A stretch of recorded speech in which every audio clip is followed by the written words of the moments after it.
Welcome to Dynamic Scholars. Let's embark on a journey of learning together. Hello students, welcome back to my channel Dynamic Scholars. So basically in this particular session or video I will be discussing about the Enlightenment period in the history of American literature. The time period was the 1700 to 1800. If you ask me and as proper, then I must say that 1700 to 1798 is a proper time actually, because in 1798, as we know, the pre-romantic age is there, like Manifesto. Remember Manifesto? If you read preface to Lyrical Ballad, then Lyrical Ballad published in 1798. Okay, so basically that particular work was published by William Wordsworth and Nancy Coleridge. So Lyrical Ballad is the collection of poetries, and that was a manifesto, actually manifesto of manifesto of romantic age, and before that the pre-romantic age. This age is we can call as pre-romantic age, we can call as Augustus age, we can call as the new classical age, we can call as the age of Pope, we can call as the scandal age, we can call as age of reason, we can call as the age of transition. Okay, we can call as the age of sensibility, the age of Johnson. So lots of names we can consider. Okay, there are lots of names. Okay, so note down whatever I'm saying today. Basically this topic is very much important, guys. Don't skip what I'm saying, because in your exam they may ask you a different kind of question. Suppose they may ask you write a brief idea, or write a writers aspects, lots of writers was there. We can see lots of writers were there, and their thoughts also so much influential in both actual ages, Puritan age and Enlightenment age. So yes, in 20 marks they may ask you some questions from these two topics. So don't skip these two topics in paper 5, paper 6. Okay, these two topics are very much important. Okay, so today I'll be discussing about all the things, all the factors, all the aspects. That is why I am just making this particular session. And I just want to say one thing, that 1700 to 1750, this time period, actually you can say Augustus age. Augustus age, we can say, or Augustus age, or the new classical age. Okay, or we can say the age of Pope. Okay, so before starting the brief knowledge, or before starting the brief idea, brief narration, or brief detailed analysis, I just want to say one thing, that Puritan age and Enlightenment periods were significant in both England and you know America. I didn't say this because of because I just want to say here in Enlightenment period, because this is the part 2 video actually. If I consider Puritan age as a part 1, then this is a part 2 video. Okay, so definitely yes, Puritan age and Enlightenment periods were significant in both England and America, but they had different impacts and characteristics in each context. So guys, let's talk about this. What are the context actually? What the difference actually? So in Puritan age, if I say in England, let's talk about the Puritan age first, as it came first. So definitely we should understand about Puritan age. Puritan age actually in England, actually the time period was, if I say 16th century and 17th century, this between actually the time period was. And the Puritan movement in England was part of the broader Protestant, right? Broader Protestant or Reformation. Remember, broader Protestant Reformation, and it was marked by a strict religious discipline and focus on moral purity. Remember, and it is also influencing both religious and political life. Not only that, some key figures was there. Some key figures were there, like John Milton, Bunyan, and others who actually contributed to Puritan literature and thought.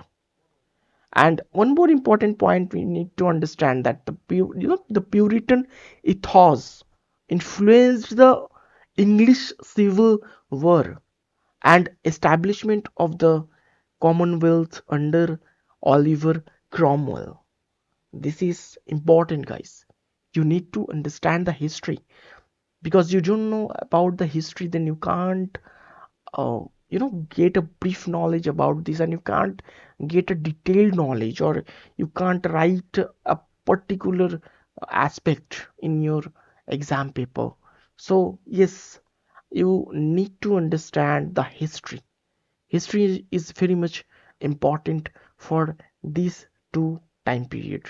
Okay. And I was talking about the England, but in America, early 17th century happened, this early 17th century to 18th century.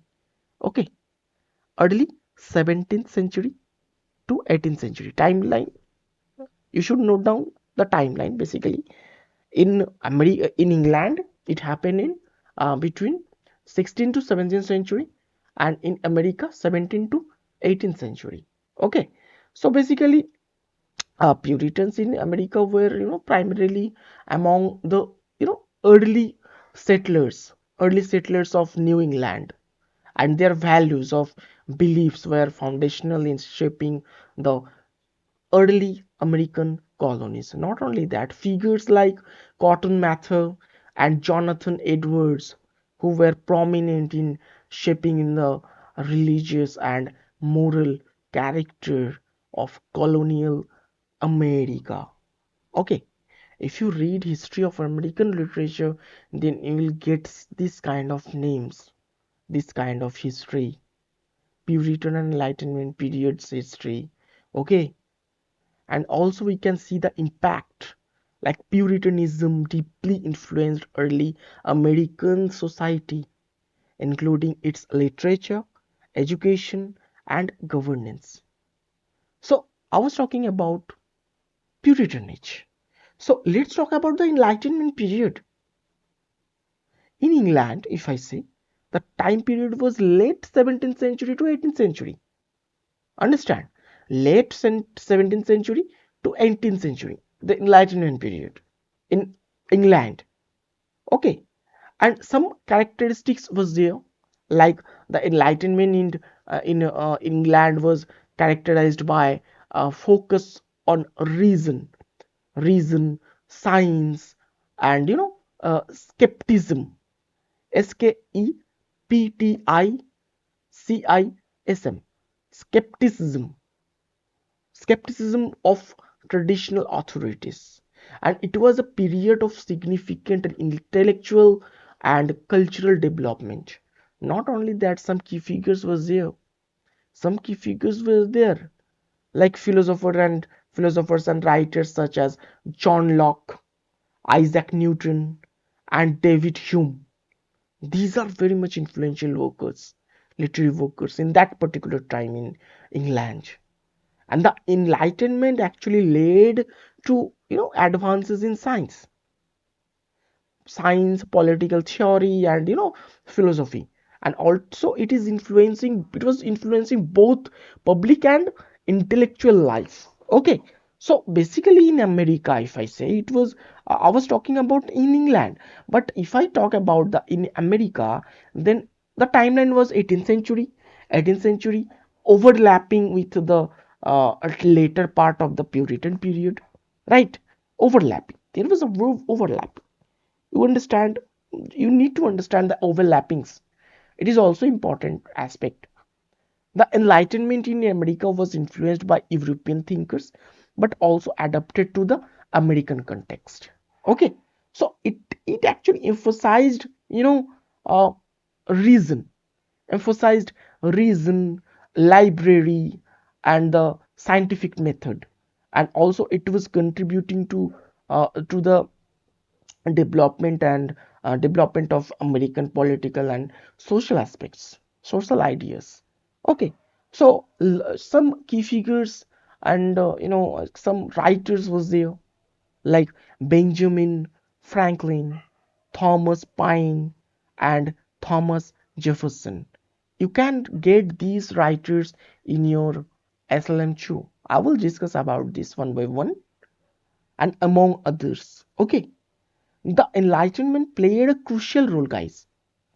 Crucial role in shaping America, American revolutionary ideas and the drafting of foundational documents and the development of American democratic principles. Not only that, I just want to say as a sum up, like uh, Puritan age was significant in both England and America, but had its but it had its origin in England and then influenced early American colonial life. American colonial life. I'm highlighting this word. American colonial life. Okay, it was the Puritan age, and if I talk about Enlightenment period, then Enlightenment age, was prominent in both England and America, but had distinct characteristics and impacts in each place. In America, it was particularly influential in shaping a revolutionary and political thought, basically. So while both periods were present in England and America, their effects and development were distinct in each context.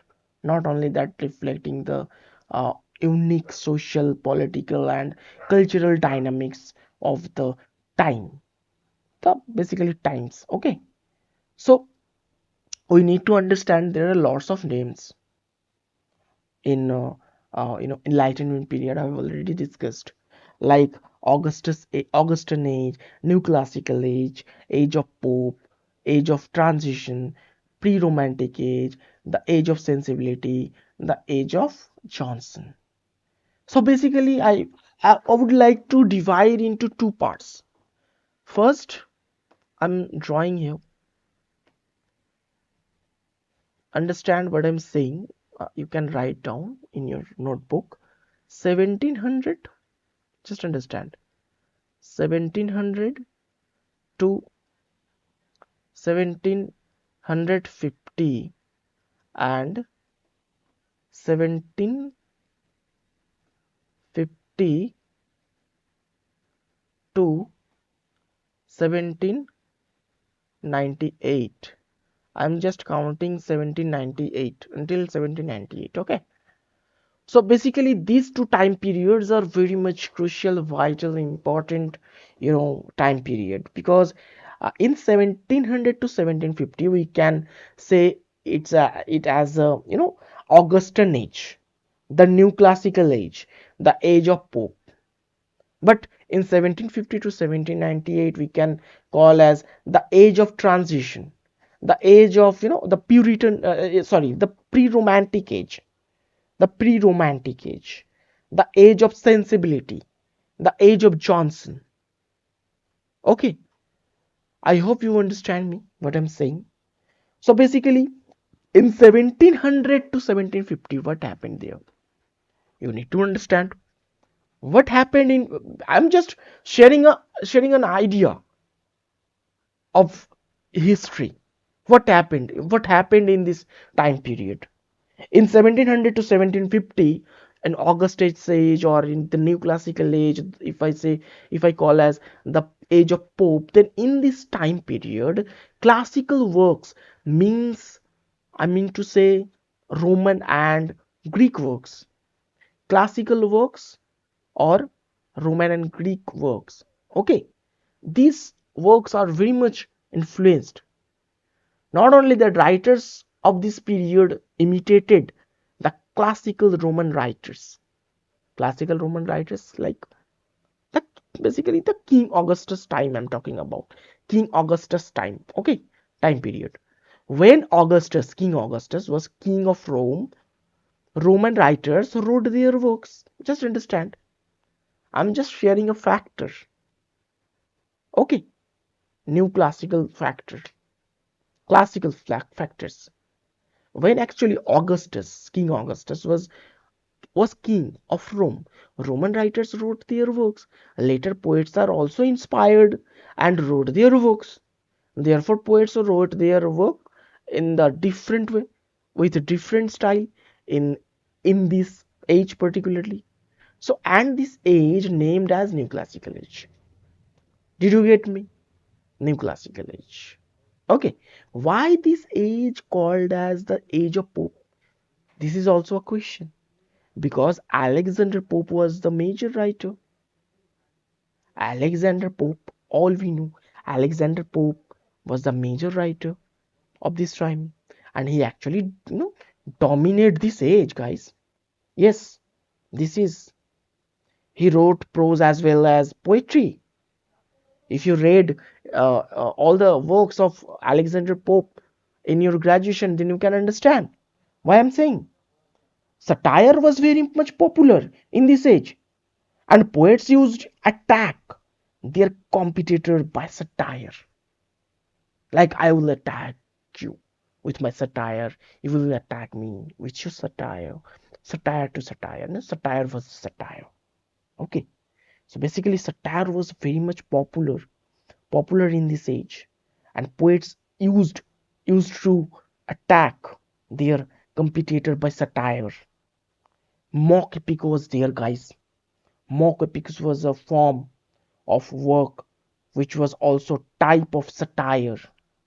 Okay. And mock epic is just kind of charlatanism. Charlatanism, remember, I have already talked about charlatanism. If you are writing a poetry, if you are writing a poem, and you are including some kind of extraordinary words, or just you wanna show off by using tough words, or you wanna show off by using its complication, by using complex sentences or meters or rhyming schemes. Okay, so basically this kind of activities we can call as charlatanism. Okay, so Pope actually translated Iliad. Alexander Pope actually in this time translated Iliad, Odysseys. Okay, Odyssey. That's why he became famous, as we know. And Pope's actually famous poems are like Rape of the Lock. We have already read this topic now. Rape of the Lock in our graduation. Remember the Dunciad. The Dunciad was the work. The Epistle to Dr. Arbuthnot. Remember, in your part 1 syllabus, you will get that. The Epistle to Dr. Arbuthnot. Remember, an essay on criticism is also an important topic, and essay on man. So these were so much influential work by him. Not only that, not only that, in this French philosopher Denis Diderot actually edited an encyclopedia for you know Enlightenment period. Denis Diderot, Diderot. Denis Diderot edited an encyclopedia for Enlightenment period. Okay, remember this also. This is also important. So one of the famous poem in this time was The Season. By whom? The Season by James Thompson.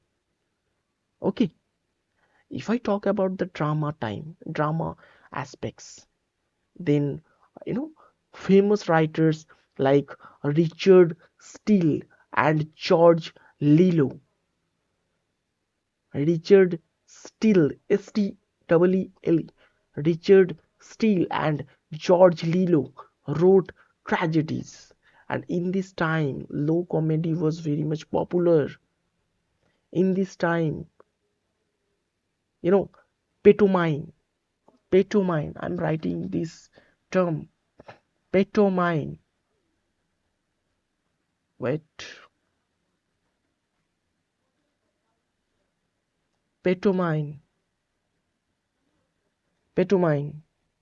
Okay, Silent drama. It means silent drama. Pechumine, also very much famous. Opera also being performed. John's Gaze, the you know Beggar's Opera, 1728. Remember, it was one of them actually. So basically, Drama Licensing Act also was there in this time, 1737, 1737. Okay, Drama Licensing Act happened.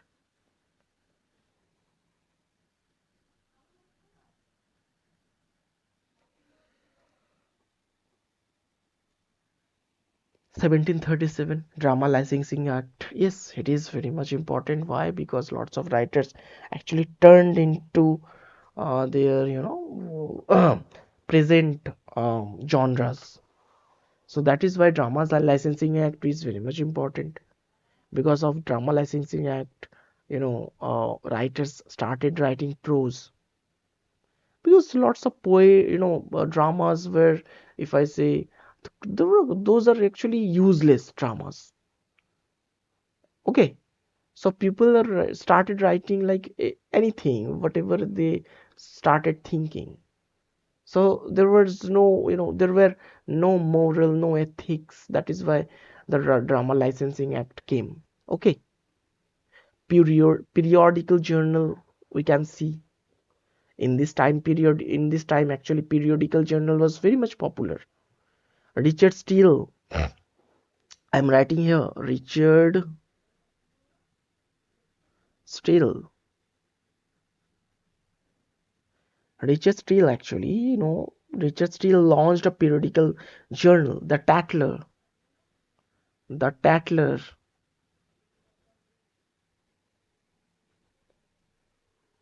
Tatler. I forgot the spelling. T-L-O-R. Mm, yes, L-O-R. No, L-E-R, I think. Tatler. The Tatler was here in 1709 in London. After that, another periodical journal, The Spectator. The Spectator. This was also a periodical journal, The Spectator, and it was launched in 1711. 1711. Okay, Spectator in 1711 by Joseph Edison. It was by Joseph Edison and Sir Richard Steele. Actually, both, if I say.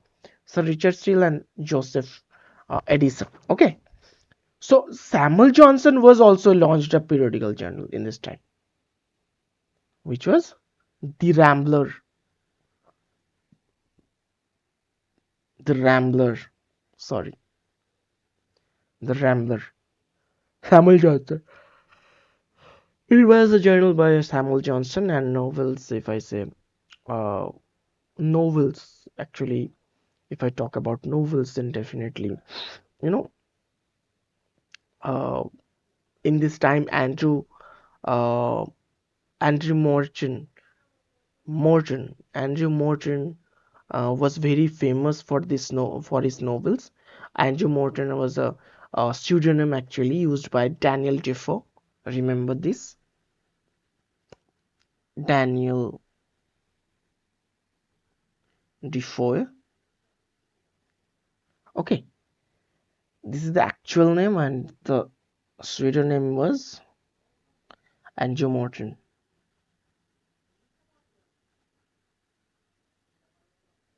Okay, Andrew Morton. Okay, this was the pseudonym. Under this allies, actually, lots of actually in his life, Andrew Morton, I'm talking about, in his life, particularly some, for some of his social and political writings was there, and under this allies, actually, Defoe, a third works that addressed issues such as crime, social reform, and the urban environment. Not only that of London, it was also happened in the London. I'm talking about all the things of London. And he also wrote political pamphlets. The famous one is The Shortest Way with the this dissenters. It was a pamphlet actually, the shortest way with the dissenters, Dissenters. This was a pamphlet. Okay, then Samuel Richardson novels Pamela was there, which was published in 1740. Okay, Clarissa was there, which was published in 1748. These two works were also famous. Then the famous dramatist Henry Fielding, remember in your paper 4, I think Henry Fielding is also a very much important literary figure. Henry Fielding also tried to write novels because of Drama Licensing Act. Henry Fielding actually didn't like Richardson's novels due to lack of reality. That's why Henry Fielding wrote a novel, Joseph and You, 1742. Actually, this novel was published on the response of Pamela. On the response of who? Pamela.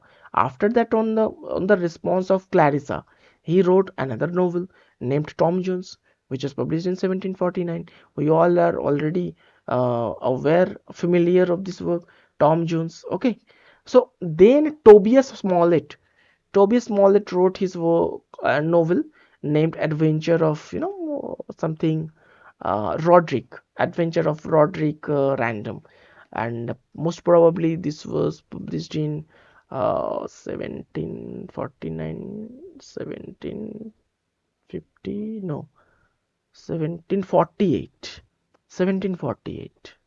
Okay, so Henry Fielding, actually Samuel Richardson, these two, Henry Fielding, Samuel Richardson, not these two only, Tobias Smollett and Lawrence Stern. These four actually was the four wheels of English novels. I'm just writing here. Four wheels of English novels. Who are they? Henry Fielding,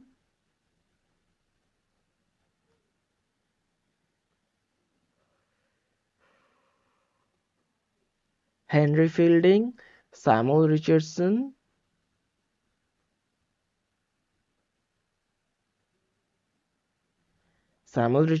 Tobias Smollett, Smollett actually I think, Smollett and Lawrence,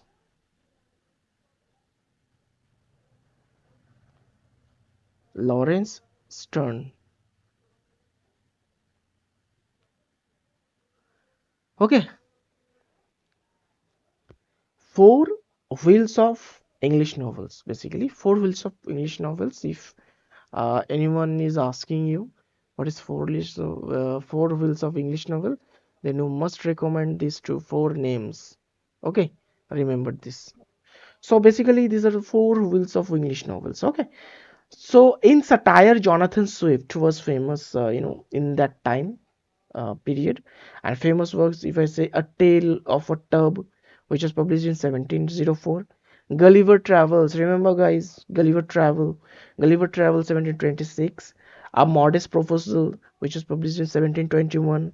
Due to licensing act, actually dramas not performed very well. So in this time, actually, so in this time, if I say William Shakespeare, our William Shakespeare, sir. William Shakespeare's dramas, being performed mostly. So this was the 1752. I was talking about, a second, 1750 to 1700 to 1750 time period. So let's talk about the 1750 to 1798, and the age of transition, the pre-romantic age, or the age of sensibility, the age of Johnson. We can consider this time period. So basically, in this time period, guys, you need to understand that in this age, lots of changes actually came, and that is why this age actually called as age of transition. Dr. Samuel Johnson was the representative author of this particular age. Okay, that is why this age called as age of Johnson. Okay, remember this. and he coined the term metaphysical poetry. Dr. Johnson, metaphysical poetry, in his book Lives of the Most English Poets. Okay, remember this. So famous writers in this age like Benjamin Franklin was there. Or in your SLM you will get which the timeline was 1706 to 1790, and the Thomas Paine was also there. I'm talking about the Thomas Paine. I will discuss about the Thomas Paine. Okay, I'm just giving you a brief knowledge, a brief history, or if I say the brief idea of the history. Okay, Thomas Paine was there. Thomas Paine is 1737 to 1809. So this was also actually the factors, guys. Okay, I hope आप लोगों को ये दो चीजें समझ में आ गया होगा, ठीक है ना, क्योंकि ये दोनों चीजें एक्चुअली आपस में जुड़े हुए हैं, like Puritans and Puritans and enlightenment. These two topics are very much important, so don't skip. I've also discussed the brief idea about history. So ये जो हिस्ट्री है ये बहुत इंपॉर्टेंट है. अमेरिकन लिटरेचर पढ़ रहे हो तो हिस्ट्री तो बैकग्राउंड तो पढ़ोगे ही, क्योंकि हिस्ट्रिकल बैकग्राउंड से बहुत ज़्यादा क्वेश्चंस आते हैं guys. That is why I am just recommending you to understand, because यहाँ पे आप लोग देख सकते हो. मैं एक एक करके चलो एसएलएम पे अब फोकस डालते हैं. ओके, यहाँ पे आप लोग क्या देख सकते हो. देखो इंट्रोडक्शन बताया गया है एनलाइटनमेंट पीरियड का. बेसिकली अब इंट्रोडक्शन में क्या बोलूँ. देखो गाइस, पहले लोग एरिस्टोटल और थॉमस मोर जैसे थिंकर्स के थॉट्स को एक्चुअली फॉलो करते थे, लेकिन एनलाइटनमेंट के टाइम पर लोग जॉन लॉक न्यूटन और एडमंड बर्क, BURKE, जो स्पेलिंग है मैं बता रहा हूँ भाई. तो ये जो एडमंड बर्क मतलब जैसे ये सारे फिलोसोफर्स के साथ एक्चुअली ये सारे फिलोसोफर्स के आइडियाज को मतलब मानने लगे धीरे धीरे. और इस पीरियड में साइंटिफिक थ्योरीज और रैशनल थिंकिंग को ज़्यादा इम्पोर्टेंट मतलब मिलने लगी. और प्यूरिटन इम्पैक्ट भी हम लोग इस टाइम पे देख सकते हैं. प्यूरिटन्स जो रिलीजियस और मोरल बिलीव्स में डीपली रूटेड थे, राइट, मैंने बताया भी था. तो वो भी मतलब साइंटिफिक थ्योरीज और प्रैक्टिकल एथिक्स से अफेक्टेड हुए. और लेकिन उनका फोकस भी अभी भी मतलब वो लार्जली रिलीजियस ही था. जैसे मैं अगर बोलूँ कॉटन मैथर के the Christopher philosopher, cotton मैथर is important. So the Christopher philosopher was the work 1721 publish हुआ था. इसमें वो दिखाई देता है एक्चुअली हम लोगों को. सो यहाँ पे गाइस इंग्लैंड का बदलता हुआ एक जो सीन है वो हम लोगों को समझ में आता है 1729 के टाइम पे. मैं बता रहा हूँ क्योंकि एक्चुअली न्यू इंग्लैंड में इस 1729 के बाद मैं बता रहा हूँ मतलब न्यू इंग्लैंड में रिलीजियस धीरे धीरे कम होने लगा. उनका जो फेवर है वो धीरे धीरे रिलीजियस फॉरवर्ड मतलब धीरे धीरे वो हम लोग देख सकते हैं फेड होने लगा. पुराने राइटर्स का जो इंटेंस रिलीजियस फोकस अब धीरे धीरे मतलब गुड सेंस के ऊपर मतलब बहुत ज़्यादा कन्वर्ट होने लगा. और रीजनेबलनेस मतलब एक टर्म है, उस पे भी मतलब उसमें रीजनेबलनेस में मतलब ये चीज़ बदल गया. तो लोग ट्रेड और सोसाइटी के लग्जरीज में ज़्यादा इंटरेस्टेड होने लगे. और उनका जो फोकस रिलीजियस कॉन्क्वेस्ट से ज़्यादा सेक्युलर एक्टिविटीज़ पर एक्चुअली मतलब शिफ्ट हो गया. ओके, सो लिटरेचर का जो एक एवोल्यूशन है इस टाइम पे वो भी हम लोग देख सकते हैं, क्योंकि लिटरेचर में भी ये चेंजेस हम लोग मतलब ये चेंजेस रिफ्लेक्ट भी होता है. पहले लिटरेचर को गॉड की सर्विस के एक मतलब मीडियम के रूप में मतलब देखा जाता था पहले. लेकिन अब लोग लिटरेचर को एनलाइटनमेंट की तरफ से देख रहे हैं, मतलब एंटरटेनमेंट के रूप में भी अप्रिशिएट करेंगे और कर रहे हैं after Puritan age. Okay, and Puritans के रिलीजियस और स्ट्रिक्ट होने के मतलब जगह पर अगर मैं बोलूँ तो वो भी बहुत ज़्यादा वो जगह पर भी बहुत ज़्यादा स्मूथ, ग्रेसफुल और पोलाइट मतलब लिटरेचर ने ले ली, ये हम लोग देख सकते हैं। और न्यू लिटरेरी फॉर्म्स भी हम लोग देख सकते हैं। बेंजामिन फ्रैंकलिन जिनका नाम बोला, बेंजामिन फ्रैंकलिन जैसे राइटर्स ने एक्चुअली प्रैक्टिकल एसेज लिखने शुरू किए। और जॉन जॉन जो मतलब मैंने कहा तो वो जॉन वाइज जैसे actually John wise writers John wise writers ने रिलीजियस और पॉलिटिकल इश्यूज पर ज़्यादा स्टाइलिश और एंगेजिंग प्रोज में मतलब लिखना शुरू किया। और कल्चरल शिफ्ट भी तो हम लोग देख सकते हैं इसमें। ये जो शिफ्ट है ये प्यूरिटन सोसाइटी के सेक्युलरिज्म और उनका रिलीजियस बिलीफ्स में मतलब आती हुई धीमी मतलब धीमा हो जा रहा है। लेकिन सिग्निफिकेंट चेंजेस को भी मतलब हम लोग देख सकते हैं। लेकिन अब सिर्फ डिवाइन ट्रुथ को कम्युनिकेट करने के लिए नहीं, बल्कि रीडर्स को एंटरटेन करने के लिए भी लिखा जाएगा, उस टाइम के लोग उस टाइम पे सोच रहे थे। सो और एक चीज क्या है कि ये सारे लोग जो भी इनलाइटनमेंट पीरियड में जितने भी राइटर्स थे, ऐसे नहीं है कि इनलाइटनमेंट पीरियड के राइटर्स प्यूरिटन राइटर्स को मतलब बहुत ज़्यादा अपोज करते थे, उनको बुरा भला कहते थे या फिर क्रिटिक करते थे, ऐसा नहीं है। रेस्पेक्ट भी करते थे, एक्चुअली रेस्पेक्ट करते थे प्यूरिटन्स को। जो भी राइटर्स द प्यूरिटन के मतलब एस्पेक्ट से बोल रहा हूँ, द प्यूरिटन के एस्पेक्ट से, जो भी राइटर्स प्यूरिटन्स की लिटरेचर के एक्चुअली रिस्पेक्ट दे, जो भी राइटर्स उस टाइम पे थे, सो वो सारे प्यूरिटन लिटरेचर के राइटर्स को रिस्पेक्ट देते थे और ये बताते थे कि उनका जो लिटरेचर और राइटिंग स्टाइल है वो उनके रिलीजियस और मोरल बिलीफ्स से डीपली कनेक्टेड है। और उन्होंने अपनी जो स्पिरिचुअल बिलीफ्स को डेली लाइफ में, ये भी वो मतलब कहते हैं कि डेली लाइफ में कैसे इम्प्लीमेंट करना चाहिए, वो भी इस वर्क्स के द्वारा वो लिखते थे। तो ये चीज एनलाइटनमेंट पीरियड के राइटर्स लोग बोला करते थे। कुछ चीजें आप लोगों को समझना पड़ेगा गाइस। प्रोज राइटर मतलब आप लोग अगर एसएलएम में देखोगे, बहुत ज्यादा मतलब लेंदी नहीं है, मैं धीरे धीरे पढ़ा रहा हूँ, देखो आप लोग मतलब बल्कि समझो। ये तो प्रोज राइटर्स है, मतलब बताया गया prose writers of the period. तो इस पीरियड की prose writings actually rational spirit के साथ इवॉल्व हुआ, जो कि आगे जाकर आगे का एक मतलब की कैरेक्टरिस्टिक्स भी था। और इस टाइम लिटरेचर में सेक्युलरिज्म का इन्फ्लुएंस मतलब दिखाई देता है। अर्ली राइटिंग्स में travel records, you know contemporary lifestyles के इंक्वायर्स और चेंजिंग थीम्स के प्रैक्टिकल और कमर्शियल पॉसिबिलिटीज का एग्जामिनेशन प्रोमिनेंट था इस टाइम पे। और बेंजामिन फ्रैंकलिन जो थे मतलब लैटिन पीरियड में आप लोग देख सकते हो बेंजामिन फ्रैंकलिन की जो डेस्टक डेस्टक थिंकिंग डेस्टक थिंकिंग था ना, यहाँ पे यहाँ पे तो था, कहाँ पे मैंने देखा था।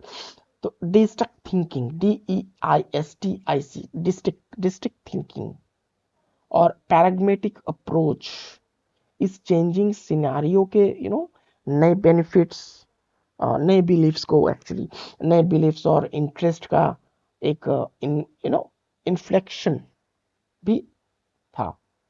सो ओल्ड प्यूरिटन स्पिरिट मतलब कहीं कहीं दिखती थी इसमें। लेकिन वो भी एक टाइम के साइंटिफिक मोटिवेट्स और मेथड्स से इन्फ्लुएंस थी। जैसे जॉनथन एडवर्ड्स के बाद बोल लूँ अगर, जॉनथन एडवर्ड्स उनका ही एग्जांपल ले लेते हैं। जॉनथन एडवर्ड्स के राइटिंग्स में भी हम लोग ये चीज़ देख सकते हैं। लेकिन इस पीरियड इस मोस्ट इम्पोर्टेंट राइटिंग्स के दौड़ में स्पेशली जो थॉमस पाइन, थॉमस जेफरसन जिनका नाम मैं ले रहा हूँ इसलिए में मिल जाएगा, और जेम्स मैडिसन, ये लोग ने एक्चुअली लिखा उस टाइम पे। और उनका पॉलिटिकल ओरिएंटेशन डोमिनेट टोन और एक्सेंट प्रोवाइड भी करता था उस राइटिंग पे। और इनका इम्पैक्ट ऐसा था कि अमेरिकन लिटरेचर में लिबरल, सेक्युलर और डेमोक्रेटिक पोएटिक एक्चुअली पॉलिटी के फंडामेंटल आर्टिकल्स एस्टैब्लिश भी हुए। और एक चीज क्या है, अब डिस्ट्रिक्ट थिंकिंग और पैराग्मेटिक अप्रोच के बारे में अगर मैं बात करूं तो यू नो डिस्ट्रिक्ट थिंकिंग क्या है, देखो मैं लिखता हूं, स्पेलिंग समझो, ऐसा स्पेलिंग है, आप लोग देख सकते हैं, इसमें में भी है DISTIC,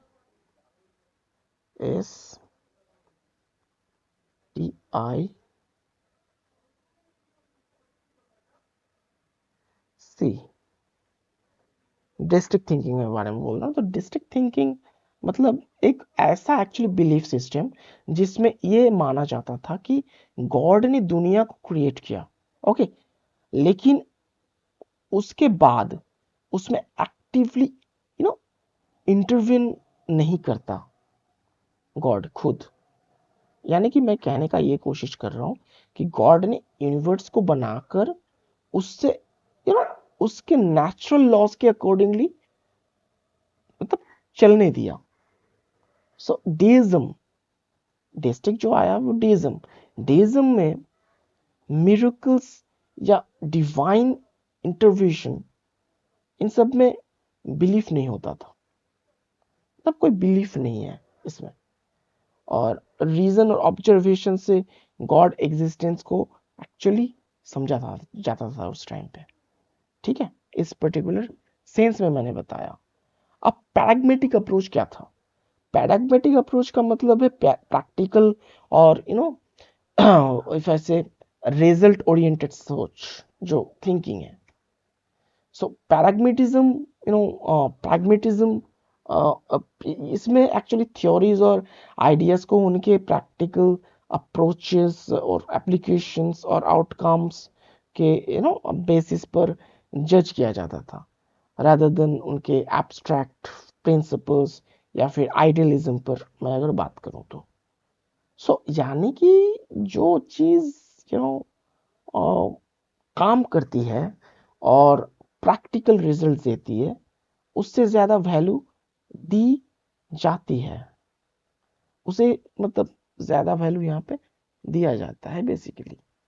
so that is why pragmatic approach में ये सब चीजें यहाँ पे आप लोग देख सकते हैं, मतलब इसलिए में भी देख सकते हैं, शायद ना भी हो तो बुक्स में आप लोग देख सकते हैं प्रैग्मेटिक अप्रोच को।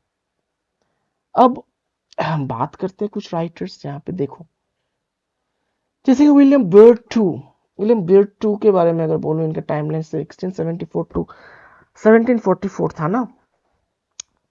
ये लिटरेरी फिगर जो थे, मतलब आपके इस्लाम में भी इसको आप लोग देख सकते हैं, जो कॉलोनियल अमेरिकन कॉलोनियल अमेरिकन के एक मतलब एक बड़े लैंड ओनर थे।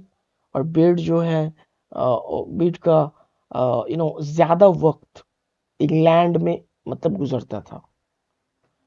जहां उन्होंने लंदन के मिडिल टेम्पल में लॉ की पढ़ाई की और हॉलैंड में टोबैको बिजनेस के स्किल्स मतलब वो सीखे, तो इंग्लैंड में मतलब रहकर एक्चुअली बिल्ड ने यू नो वहां से वहां के जो रिच और इन्फ्लुएंशियल लोगों के साथ मतलब जो टाइम पे स्पेंड किया था वो आगे जाके उनका काम में भी आया। जैसे ड्रामासिस्ट थे उस टाइम पे, राइटर्स थे उस टाइम पे, जितने भी लोग थे उस टाइम पे उन्होंने मिला उनके साथ, मतलब मेलजोल बढ़ाया, राइटर्स जो थे और पोएट्स जो थे, जिसमें वेचरली भी थे, वेचरली, कॉन्ग्रीव, स्विफ्ट स्विफ्ट और पोप पोप भी तो शामिल थे।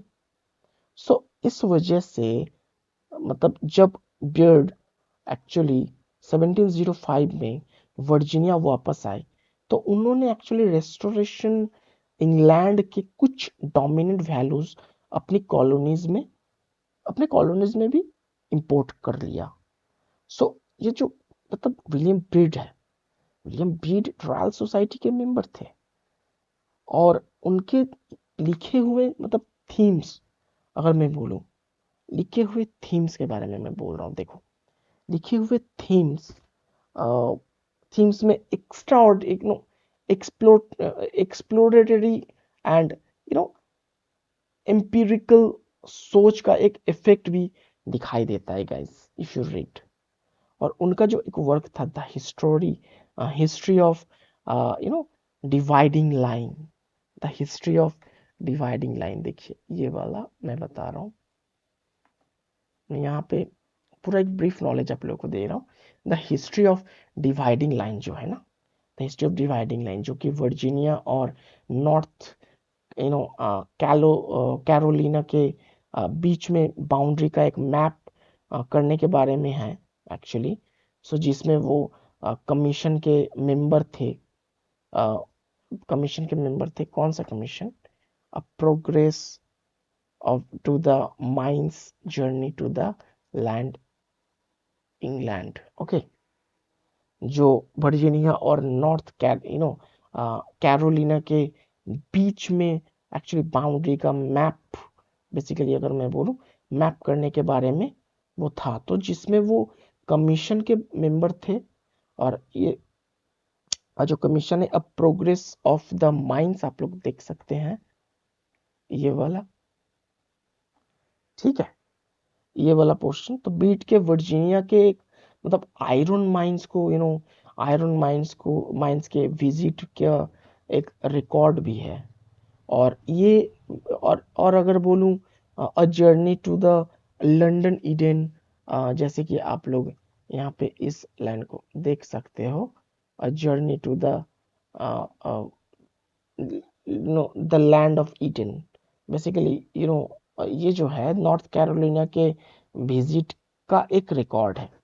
एक सब लोग वहां पे जो भी राइटर्स थे ना, डायरी यूज करते थे, रिकॉर्ड यूज करते थे, ओके, सारे चीजों को नोट डाउन करने के लिए। सो ये तीनों रिकॉर्ड्स एक्चुअली वर्जीनिया के बारे में थे, लेकिन ये 1841 तक प्रिंट नहीं हुआ था। पहली बात आप लोगों को ये समझना चाहिए कि उस टाइम पे ये जो चीजें हैं, जो डायरी में जो एक जगह पे उन्होंने सारी चीजों को नोट डाउन किया, सारी चीजों को वो उन्होंने लिखा, तो वो ये तीनों रिकॉर्ड्स एक्चुअली, ये सारे रिकॉर्ड्स वर्जीनिया के बारे में थे। लेकिन ये 1841 तक क्या हुआ, प्रिंट ही नहीं हुआ, तो लोगों को पता भी नहीं चला। सो बेड को एक्चुअली विलियम बेड जो थे वो उनके लिखे हुए रिकॉर्ड्स में ट्रैवल का मतलब शौक, अलग अलग जगहों पर घूमना, लोगों के साथ समझौता, स्टेट बाउंड्रीज का मैप बनाने की मतलब एक कला था उसमें, आर्ट था। और इंडियंस की एथेंसिटी एथनिसिटी, एक्चुअली इंडियंस की एथनिसिटी के बारे में एक्चुअली इंक्वायरी, और प्लांटेशन प्लांटेशन लाइफ को एक पैस्टोरल आइडियल एक्चुअली के रूप में मतलब देखने का नजरिया दिखता था इस पर्टिकुलर टाइम में।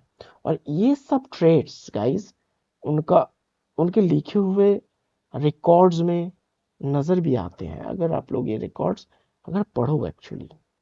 लेकिन 1941 में क्या हुआ, 1941 में बीट के सीक्रेट डायरी जो है उसकी डिस्कवरी और डिकोडिंग ने अमेरिकन साउथ की 18th सेंचुरी लाइफ जो चल रहा था उसको एक नया पर्सपेक्टिव, उसके उसके एक नए पर्सपेक्टिव को रिवील किया। और ये diary actually southern colonial life के बारे में एक्चुअली उतना ही इंसाइट्स देती थी जितना ब्रैडफोर्ड और स्यूवल, जो मैं आगे जाके बोलूँगा, इनके जर्नल्स न्यू इंग्लैंड के लिए देते थे। सो इन्फ्लुएंशियल थे वो। सैमुअल स्यूवेल जो थे, सैमुअल स्यूवेल की तरह बेड भी मतलब एक ट्रांजिशनल फिगर भी वो भी थे। तो जो एक मतलब लेजरली पास्ट की कन्वेंशंस को भी मतलब याद वो करते हुए Jefferson ideas ideal of active liberal public scripted aristocrated को एक्चुअली इंस्पायर एंटिसिपेट भी वो चीज किया, ठीक है ना। अब Rowland and you know Bradbury. Rowland Bradbury के शब्दों में एक्चुअली जो बेड है, बेड मतलब जो बेड है वो 18th सेंचुरी अमेरिकन माइंड की काफ़ी एक्चुअली करीब ले जाती है, जो कंटेम्प्रेरी यूरोप और 17th सेंचुरी पास्ट, मतलब 17th सेंचुरी पास्ट दोनों से एक्चुअली इक्वली अफेक्टेड भी थी। सो ये था थोड़ा बहुत, मतलब ब्रीफली मैं बताया। नेक्स्ट अगर मैं बात करूं सेंट जेन दे क्रीवियर क्रीवकर। सो क्रीवकर यहाँ पे जो है 1735 टू 1813 का एक इनका टाइम पीरियड था। ओके, क्रीवकर का जन्म एक्चुअली नॉर्मैंडी में हुआ था, और उन्होंने अपनी स्कूलिंग जो है वो इंग्लैंड में पूरी की थी, और उन्होंने 19 साल की उम्र में कनाडा का सफ़र भी किया था, और 1765 में क्रीवकर न्यू इंग्लैंड के एक कॉलोनियल सिटीजन भी उस टाइम पे बन गए थे। वहाँ उनकी शादी हुई, और ऑरेंज कंट्री में एक्चुअली फेमिंग फार्मिंग लाइफ में वो सेटल भी हो गए। जब रेवोल्यूशन शुरू हुआ तो उन्हें फ्रांस मतलब भागना पड़ा, ठीक है, क्योंकि उनके पॉलिटिकल व्यूज उन्हें ना ना तो इंग्लैंड में और नहीं तो कॉलोनीज में एक्चुअली प्रॉपर बना सकता था, ठीक है ना। तो क्रीवकर ने अपनी जो अमेरिका के बारे में एक्चुअली इम्प्रेशन पब्लिश करने की कोशिश की थी, वो आखिरकार 1782 में letters from an American farmer, अगर आप देखोगे, देखो सब लोग अपने अपने हिसाब से डायरी लिखते थे, तो वो भी लिखते थे। तो ये जो टाइटल था लेटर्स, आप लोग देख सकते हो, letters from an American farmer, basically ये जो है ये टाइटल से पब्लिश हुआ था उस टाइम पे। लेकिन ये एक काफी एडिटेड वर्जन भी था गाइस, ये भी आप लोगों को समझना है। और ये एग्रेरियन जो था ना, ये एग्रेरियन मेटाफिजिक्स एपिस्टलरी मोड, मतलब मैं बताना चाहता हूँ कि लेटर्स के जरिए जो, मतलब वो मोड होता था, तो उसे नेचर, सोसाइटी और एक नया ह्यूमन बीइंग एक ह्यूमन बीइंग के एवोल्यूशन के इंटरेक्शन को ट्रेस वो करता था। और क्रिविकर का जो version of vision of the modern farmer के ओपन लैंडस्केप में, इफ आई से रोजोसिस्टिक स्टाइल में दिखाया गया है, जिसमें अमेरिकन को सिविल लिबर्टीज से नरिश किया गया, जो कि एक गवर्नमेंट दावा गारंटी भी करता था, ठीक है। मतलब उस टाइम पे ये गारंटी किया गया। ओके, सो ये था क्रीवकर। ये क्रीवकर के बारे में ज़्यादा कुछ है नहीं। सो हम लोग बात करते हैं सैमुअल सीवल के बारे में। देखो, सैमुअल सीवल उसकी जो डायरी थी, बेसिकली ये जो डायरी डायरी करके ये बोल्ड देख रहे हो, डायरी थी बेसिकली। बेसिकली सैमुअल सीवल के जो डायरी ने एक्चुअली 18th सेंचुरी अमेरिका के एवरीडे लाइफ और डोमेस्टिक विसिस्ट्यूड्स, मतलब विसिस्ट्यूड्स, मतलब मैं बताना चाहता हूँ अप्स एंड डाउन के कहते हैं विसिस्ट्यूड्स को एक नई नज़र से डॉक्यूमेंट किया और लिखा लिखा गया, मतलब लिखने के प्रिविलिंग मोड में एक नया टोन और रजिस्टर इंट्रोड्यूस किया। सो सिविल डायरी में दो डिस्टिंक्ट स्टेन्स का एक्चुअली माइनिंग दिखाई देता है, जिसमें प्यूरिटन की स्पिरिचुअल एस्पिरेशन, जो हिस्ट्री को प्रोविडेंटल प्रोविडेंशियल इंटरप्शन के थॉट समझाती थी, और एक सोशल कमर्शियल लाइफ की सेक्युलर इम्पेरेटिव्स को दिखाया जाता था। सो रोनल्ड एक्चुअली रेनल्ड और ट्रेडरी, ये जो दोनों हैं, ये दोनों कहते हैं कि उनकी सिग्निफिकेंट इससे भी ज़्यादा, एक्चुअली इससे भी आगे बढ़ती है, क्योंकि वो एक ऐसे फिगर में वो एक ऐसे फिगर है जो प्यूरिटन पास्ट से एक्चुअली हटकर 18th सेंचुरी अमेरिका के मतलब अमेरिका, यानी कि मैं बोलूँ तो कमर्शियल और एम्पिरिकल स्पिरिट की तरफ से मतलब तरफ जा रहे हैं। ठीक है, मतलब बोलने का कोशिश ये कर रहा हूँ कि फ्रॉम प्यूरिटनिज्म टू पोस्ट मॉडर्निज्म, ये समझ लो। ठीक है ना। जॉनथन एडवर्ड्स भी एक लिटरेरी फिगर यहाँ पे देख सकते हैं हम लोग, जो कि 1703 टू 1758 का एक था, कि वो जॉनथन एडवर्ड्स का बहुत ज़्यादा इन्फ्लुएंशियल यहाँ पे दिखा जा सकता। बेसिकली ये जॉनथन एडवर्ड्स थे, ठीक है ना। ये जॉनथन एडवर्ड्स जो थे, बेसिकली ये जॉनथन एडवर्ड्स कनेक्टिकट में कनेक्टिकट में एक प्रोमिनेंट क्लर्जीमैन के परिवार में मतलब वो पैदा हुए थे। और येल येल करके एक जगह है, मतलब येल से वो मतलब ग्रेजुएशन के बाद उन्होंने थियोलॉजी में अपना पढ़ाई भी किया, और प्रीचिंग पोस्ट को एक्सेप्ट भी किया। फिर हम लोग देखते हैं कि एडवर्ड्स का काम एक इंटरेस्टिंग ब्लेंड है प्यूरिटन मेटाफिजिकल थॉट और सेक्युलर सब्जेक्टिव एथिक्स का। और प्यूरिटनिज्म एक मतलब ट्रेडिशनल रिलीजियस फ्रेमवर्क था जो स्पिरिचुअलिटी और मोरल वैल्यूज को एम्फोसाइज करता था, मगर एडवर्ड्स ने फ्रेमवर्क को इस फ्रेमवर्क को एक्चुअली एनलाइटनमेंट में रैशनलिज्म और एम्पिरिकल साइंस के साथ एडॉप्ट किया। और उनके open minded response contemporary deism, actually मैंने कहा जो डेइज्म और एक्सपेरिमेंटल साइंस को एक्चुअली रिफ्लेक्ट करता है, जो एनलाइटनमेंट के इंटेलेक्चुअल ट्रेंड्स का पार्ट था। और मैं बोलूँ तो एडवर्ड्स की फेमस sermons, जैसे कि मैं अगर बोलूँ sinners in the hands of an angry God, जो आप लोग यहाँ पे देख ही सकते हो, मैं तो देख ही रहा हूँ। ये जो है ये वर्क, ठीक है। ये भी एक था, sinners in the tight hands in of an God। तो एक्चुअली ग्रेट वर्किंग के दौरान काफ़ी इन्फ्लुएंशियल भी ये था।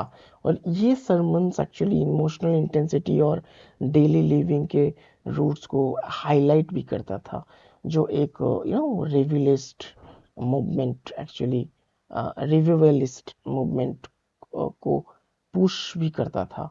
सो बेसिकली एडवर्ड्स का नाम और काम दोनों ही इन्फ्लुएंशियल है।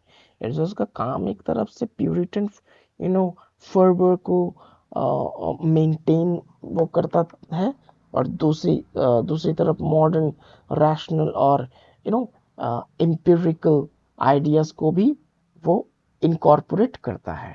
और थियोलॉजिकल एंड फिलोसॉफिकल वर्क्स के बारे में इनका अगर कुछ मैं बोलूं, तो देखो, एडवर्ड्स की work freedom of the will जो है, फ्रीडम ऑफ द विल आप लोग देख सकते हो, ये फ्रीडम ऑफ द विल, इसमें उन्होंने ऑर्डर मतलब ओल्डर जो कैल्विनिस्ट ऑर्थोडॉक्सी को मॉडर्न एम्पिरिकल साइकोलॉजी, स्पेशली मतलब इफ आई से जॉन लॉक के आइडियाज के साथ कॉम्बाइन किया उन्होंने।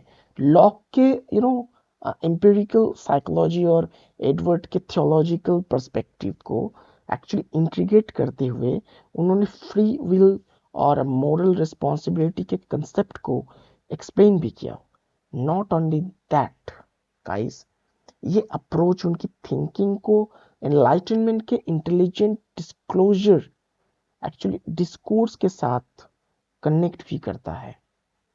सो एडवर्ड का टिपिकोलॉजी और अगर मैं बोलूँ टाइपोलॉजिकल इंटरप्रिटेशन कॉस्मिक नेचुरल और साइंटिफिक फेनोमेना एक मतलब इसका मतलब इसके इंटरप्रिटेशंस को अगर मैं बोलूं को इंक्लूड वो करता है और उनकी सब्जेक्टिव अप्रोच जो ट्रूथ को अप्रिहेंड करता मतलब करने के लिए पर्सनल एक्सपीरियंसेस और फीलिंग्स को कंसिडर करती है उनके उन्हें मतलब सिंबॉलिस्ट ट्रांसेंडेंटल और रोमांटिक इम्पल्सेस के साथ लिंक भी करती है। सो ये उनका यू नो वर्क मतलब ये मतलब उनका work future American literary and philosophical movement को इन्फ्लुएंस भी करता है। सो अब कुछ मतलब एनालिसिस के बारे में अगर बोलूं, सीनर्स इन द हैंड्स जो आप लोग यहाँ पे देख रहे हो, sinners in the hands of an angry इसके बारे में अगर बोलूं तो ये जो है ये एक्सट्रैक्ट मतलब अगर बोलूं ये एक्सट्रैक्ट गॉड की हैंड और ह्यूमन एफर्ट्स के कंपैरिजन को हाईलाइट करता है। एडवर्ड्स ये कह रहे हैं कि अगर गॉड अपनी हैंड को विड्रॉ कर ले तो ह्यूमन एफर्ट्स को बोल्डली एक्चुअली बॉडीली कॉन्स्टिट्यूशन कुछ भी नहीं कर सकते, जो कि एक मतलब प्यूरिटन बिलीफ को एम्फोसाइज भी करता है। और उन्होंने कंट्रोल गॉड के हाथ में मतलब वो कंट्रोल जो है वो गॉड के हाथ में है, ये बात भी उन्होंने कहा। और सिर्फ यही नहीं, और एक चीज देखिए, फ्रीडम ऑफ द विल ये जो है बेसिकली ये एक्सट्रैक्ट लिबर्टी के एक्चुअली कंसेप्ट को डिफाइन करता है।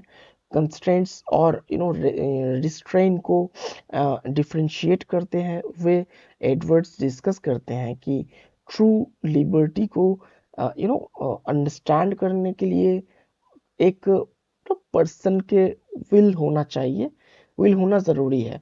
लॉक जो है, जॉन लॉक के आइडियाज को रेफरेंस देते हुए वर्ड्स ये पॉइंट करते हैं कि ये कंसेप्ट्स क्लियर है और इनका एनालिसिस एक्चुअली काफी रैशनल और एम्पिरिकल है। सो जॉनाथन एडवर्ड्स एक ट्रांजिशनल फिगर है। ट्रांजिशन पीरियड मैंने कहा, तो ये नो ट्रांजिशन मतलब फिगर हम लोग बोल सकते हैं प्यूरिटन्स को एनलाइटनमेंट के रैशनल और एम्पिरिकल थॉट के साथ ब्लेंड करने के लिए। तो उनका काम रिलीजियस फर्वर एक्चुअली और इंटेलेक्चुअल रैशनलिज्म के बीच एक ब्रिज बनाता है, जो उनकी राइटिंग्स को हिस्टोरिकल एंड फिलोसॉफिकल कंटेक्स्ट में सिग्निफिकेंट बनाता है। तो ये चीज भी आप लोग समझो, क्योंकि एग्जाम में आएगा तो आप लोग लिखोगे तो कुछ, तो मैंने सारी चीजों को यहाँ पे बता दिया। अब अगर मैं बात करूं जॉनाथन एडवर्ड्स के बारे में ही, देखो बहुत बड़ा है जॉनाथन एडवर्ड्स। देखो बेसिकली जॉनाथन एडवर्ड्स एक इन्फ्लुएंशियल पोएट एंड प्रीचर और थियोलॉजियन थे 18th सेंचुरी के। ओके, इस पीरियड के ये हम लोग भूल नहीं सकते। तो उनका समय था जब वो लोग मतलब ये एक ऐसा मतलब समय था जब लोग रीजन, लॉजिक और एम्पिरिकल एविडेंस को वैल्यू करने लगे थे, और रिलीजन और ट्रेडिशन को रैशनल इंक्वायरी के साथ इंट्रीगेट भी करने की कोशिश की जाती रही है। सो यू नो कुछ प्यूरिटन्स और एनलाइटनमेंट थॉट भी हम लोग एडवर्ड के तरफ से देख सकते हैं। लाइक एडवर्ड्स का काम एनलाइटनमेंट के रैशनलिज्म और एम्पिरिकल थॉट के साथ ट्रेडिशनल प्यूरिटिज्म को रिकॉन्साइल करने का एक प्रयास भी था। तो प्यूरिटनिज्म को एक जो कि एक मतलब स्ट्रिक्टली रिलीजियस और मोरलिस्टिक पर्सपेक्टिव था, जो कि मतलब एडवर्ड्स ने सेक्युलर, जिसको एक्चुअली एडवर्ड्स ने सेक्युलर और साइंटिफिक थिंकिंग के साथ एडजस्ट करने की कोशिश भी की। सो बाद में जाके तो रिएक्शंस भी हम लोग देख सकते हैं कॉन्टेम्प्ररी डेइज्म और साइंस के एस्पेक्ट से, कि एडवर्ड्स ने अपने समय के डेइज्म को मतलब डेइज्म और एक्सपेरिमेंटल साइंस के साथ ओपन माइंडेड रिस्पॉन्स दिया। डेइज्म का मतलब एक ऐसा फिलोसॉफिकल बिलीफ सिस्टम था कि जो गुड मतलब और इविल, मतलब अगर मैं बोलूं गुड और बैड और गॉड एंड इविल, मतलब मैं ये बोलना चाहता हूँ कि गॉड के एग्जिस्टेंस को एक्सेप्ट भी करता था, लेकिन सुपर नेचुरल रिवलेशंस को रिजेक्ट भी करता था। एडवर्ड्स ने एक्चुअली इस पर्सपेक्टिव को क्रिटिसाइज किया और अपनी प्यूरिटन बिलीफ्स को मॉडर्न साइंटिफिक और एम्पिरिकल पर्सपेक्टिव से साथ अलाइन किया, और ये उनकी रिलीजियस थिंकिंग को ब्रॉडर इंटेलेक्चुअल डिस्कोर्स के साथ, अगर मैं बोलूँ, इंटीग्रेट करने की कोशिश भी थी। ठीक है ना। तो एडवर्ड्स की एक्चुअली सरमन्स और राइटिंग्स जैसे जैसे कि सिनर्स ऑफ द हैंड्स जैसे आप लोग देख सकते हैं ऑफ एन एंग्री गॉड, तो ग्रेट अवेकिंग के दौरान एक्चुअली रिलीजियस रिवाइवल को पुश करने में मददगार भी थी। ग्रेट अवेकिंग एक रिलीजियस मूवमेंट था जो इमोशनल इंटेंसिटी और पर्सनल पीटी को एक्चुअली एम्फोसाइज करता था, और एनलाइटनमेंट के रैशनलिज्म और एम्पिरिसिज्म के कॉन्ट्रास्ट में, अगर मैं बोलूं, इसके कॉन्ट्रास्ट में भी था।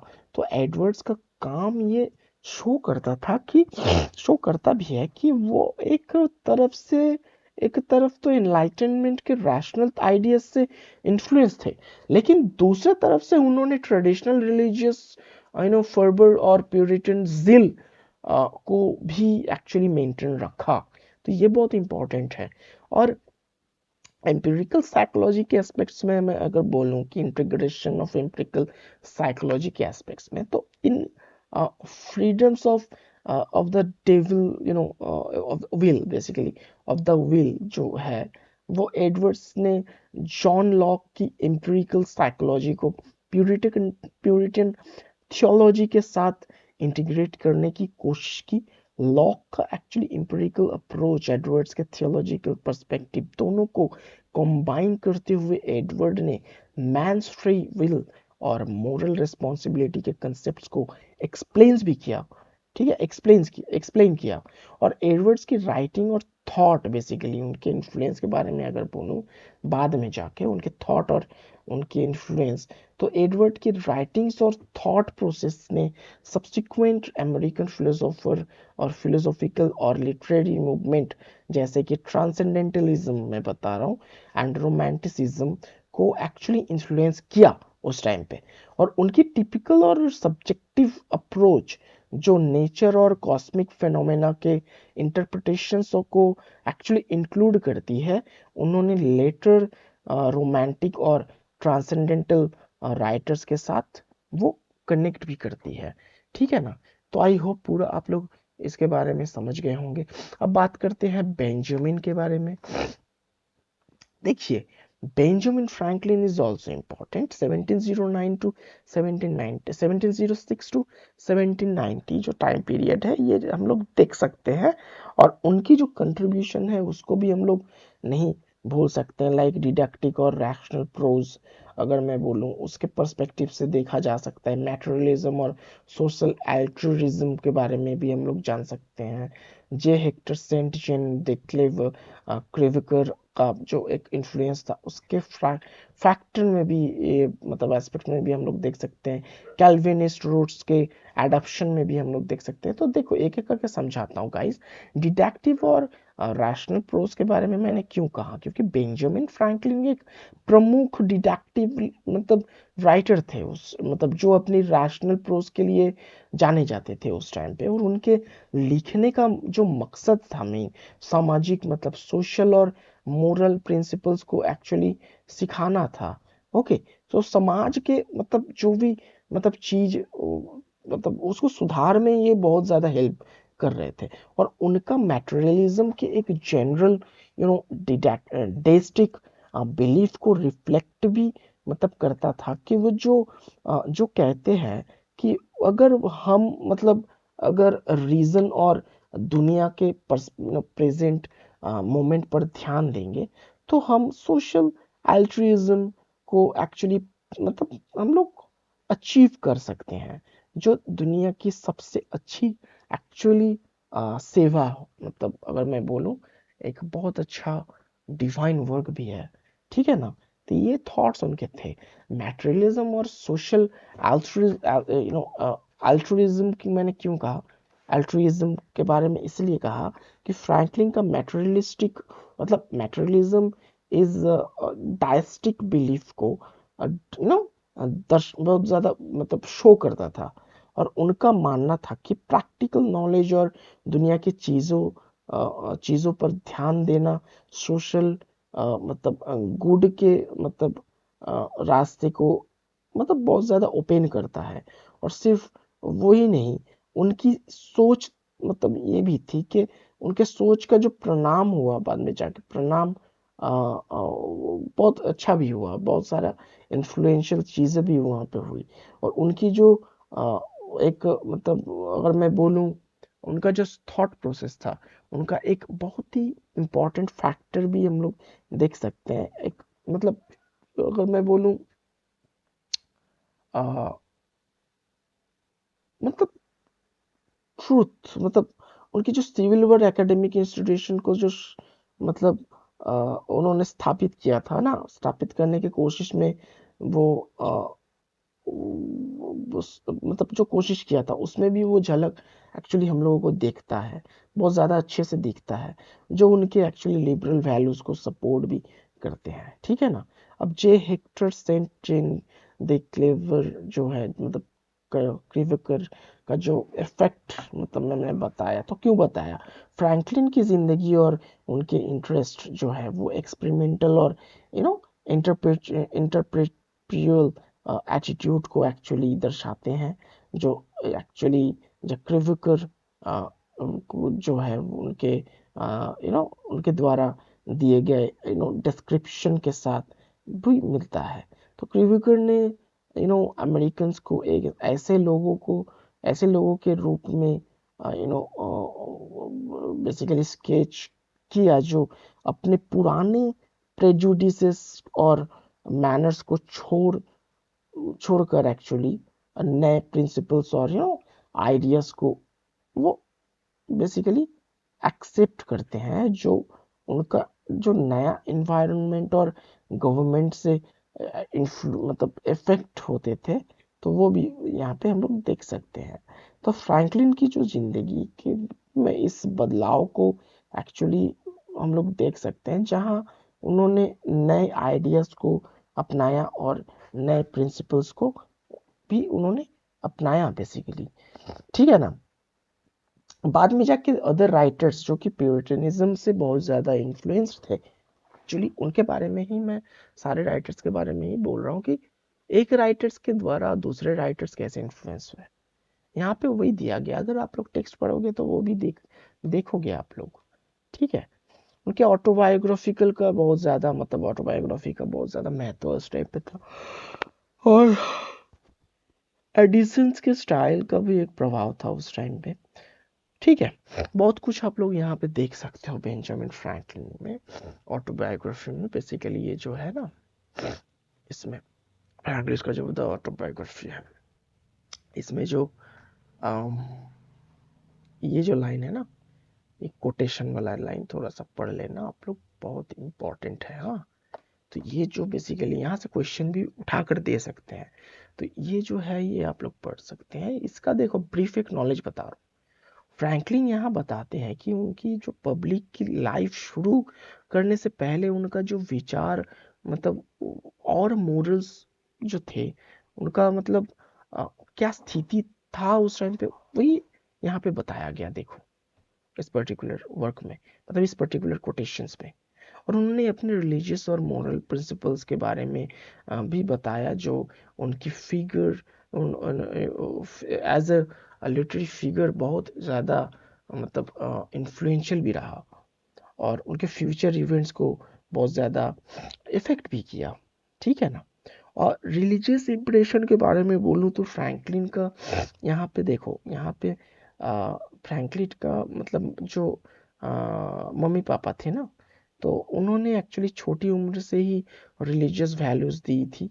और उनका बचपन के एक डिसेंटिंग, जो कि वो कहते हैं ना अल्टरनेटिव रिलीजियस ट्रेडिशन, तो वही डिसेंटिंग मतलब तरीके से उनका गुजरा भी है।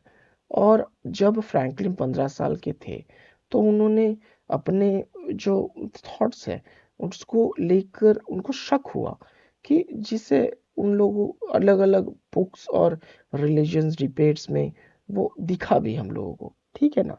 इंसान जो सोचेगा वही लिखेगा, यही तो फैक्ट है। उनका सोच ही तो उनमें राइटिंग में तो दिखाता है ना, झलकता है। और इन डिसीजंस ने उन्हें एक्चुअली उनके विचारों को और भी मतलब वो चैलेंज किया और उनकी फेथ को प्रभावित भी किया, ठीक है ना। बहुत कुछ है यहाँ पे, मैं नहीं बताना चाहता एक्चुअली, थोड़ा सा बता रहा हूँ, अभी लंबा नहीं करना ये पर्टिकुलर चीज़ को। सो इन आर्ग्यूमेंट्स को एक्चुअली देखने के बाद फ्रैंकलिन ने एक्चुअली जल्दी से डेइज्म को अपना लिया। और उनके रिलीजियस बिलीफ्स में ये एक मेजर शिफ्ट भी था, जहां उन्होंने अपने ट्रेडिशनल रिलीजियस बिलीफ्स को छोड़कर डेइज्म को अडॉप्ट भी किया। तो यही था। अब बात करते हैं थॉमस पाइन के बारे में। थॉमस पाइन थोड़ा सा कॉम्प्लिकेटिव है, इम्पोर्टेंट भी है। देखो, थॉमस पाइन इनका जो टाइमलाइन था 1737 टू 1809, इस टाइम पीरियड में एक्चुअली उनको जो अमेरिकन रिवॉल्यूशन का एक इम्पैक्टफुल और हार्ट ब्रेकिंग, अगर मैं बोलूँ मतलब कुछ वर्ड मुझे समझ नहीं आ रहा तो हार्ट ब्रेकिंग बोल रहा हूँ, हार्ट ब्रेकिंग फिगर कहा गया था। तो इंग्लैंड में एक्चुअली इंग्लैंड में कई बेसिकली नौकरियां करने के बाद अ, पाइन पेंसिल्वेनिया मतलब पहुंच गए वो, जहां अमेरिका के रेवोल्यूशनरी माहौल ने उनके राजनीतिक प्रतिभा को प्रेरित किया। और पेंसिल्वेनिया मैगजीन के माध्यम से उन्होंने अपने डेमोक्रेटिक विचारों को व्यक्त करना भी वो सही समझा उन्होंने। 1776 में पाइन ने कॉमन सेंस का एक मतलब पब्लिश किया, कॉमन सेंस करके, ठीक है। ये देखो, मैं इस बारे में बोल रहा हूँ, कॉमन सेंस। तो ये एक्चुअली जो पब्लिकेशन डेट है इसका 1776 है, ठीक है। 1776, ठीक है ना। सो ये जो है ये बेसिकली इसका एक पब्लिश हुआ, जो इंग्लैंड से तुरंत स्वतंत्र की एक मतलब इंडिपेंडेंट की मांग भी उसने किया। और इस बेसिकली बुक ने उन्हें एक्चुअली क्रांति का एक बेसिकली बहुत मेन चीफ आवाज बना दिया। तो बहुत ज्यादा इन्फ्लुएंस किया। और उनके बाद उन्होंने 16 मतलब अगर बोलूं 16 crisis papers, actually 16 crisis papers मैं बताने का कोशिश कर रहा हूँ। देखो, 16 एक मतलब ये था कि क्राइसिस पेपर्स करके एक था, तो उसने उन्होंने लिखा जो रिवॉल्यूशनरी वॉर का जो एक महत्वपूर्ण समय में वो आया था। और वर वो वर जो है वो वर एफर्ट में लगे कॉलोनियल नागरिकों जो भी थे, उनके जोश को भी बढ़ाने का एक काम भी किया। सो पाइन ने इन एसे में उनका इमोशनल रिटॉरिक और समर्थन की शक्ति स्थापना की, जो दिखाई भी देता है हम लोगों को, जो उन्हें एक्चुअली लिटरेचर की शैली में, अगर मैं बोलूं लिटरेचर की शैली की एक पहचान उन्होंने उनको बनाया। 1791 में, ओके, 1791 में उन्होंने द राइट्स ऑफ मैन का फर्स्ट एक्चुअली पार्ट पब्लिश किया, जो फ्रांस के रिवोल्यूशन और representative public Republic republicanism republicanism pronounce को क्या हो जा रहा है धीरे धीरे, याद भी नहीं आ रहा वर्ड्स, रिपब्लिकनिज्म होगा प्रोबेबली। तो उसका जो समर्थ है वो करता था। तो और एडमंड बर्क जो मैंने कहा था, एडमंड बर्क की जो reflection on on the French revolution का जो एक जवाब भी था।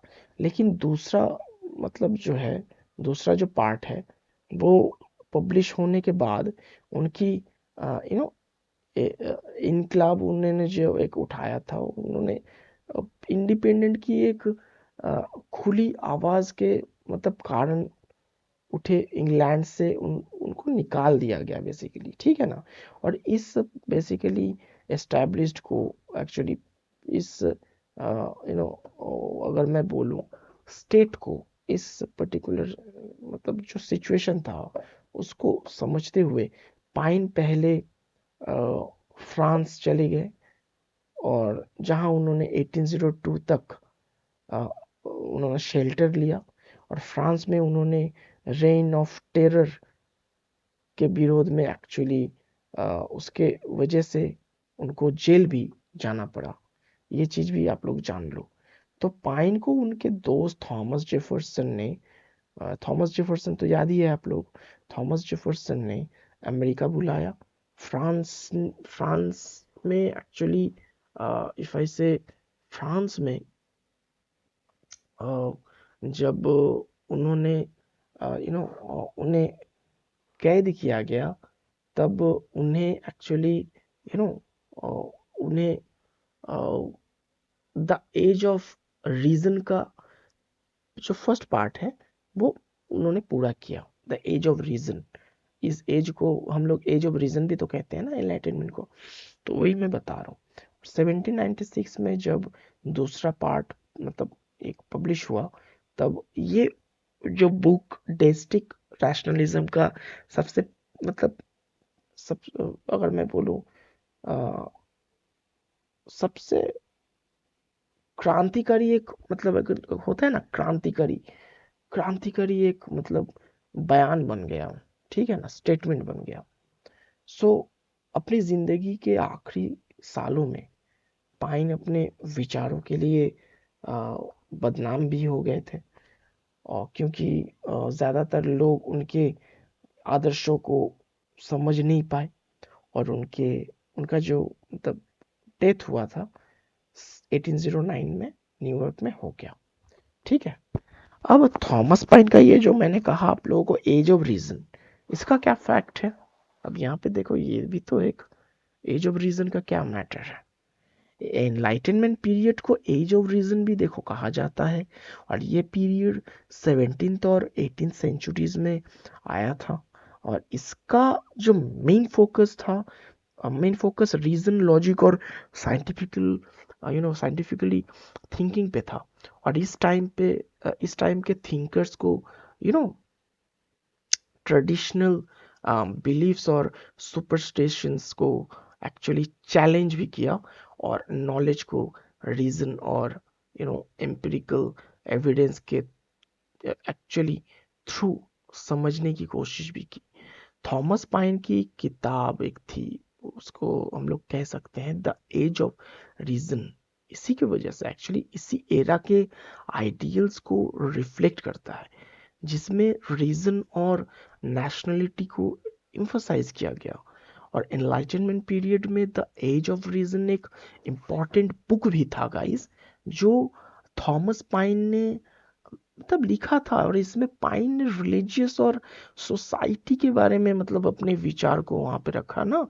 तो 1796 में क्या हुआ देखो, ये किताब एक्चुअली दो पार्ट में तो पब्लिश हुआ था, 1794 में और दूसरा पार्ट 1796 में।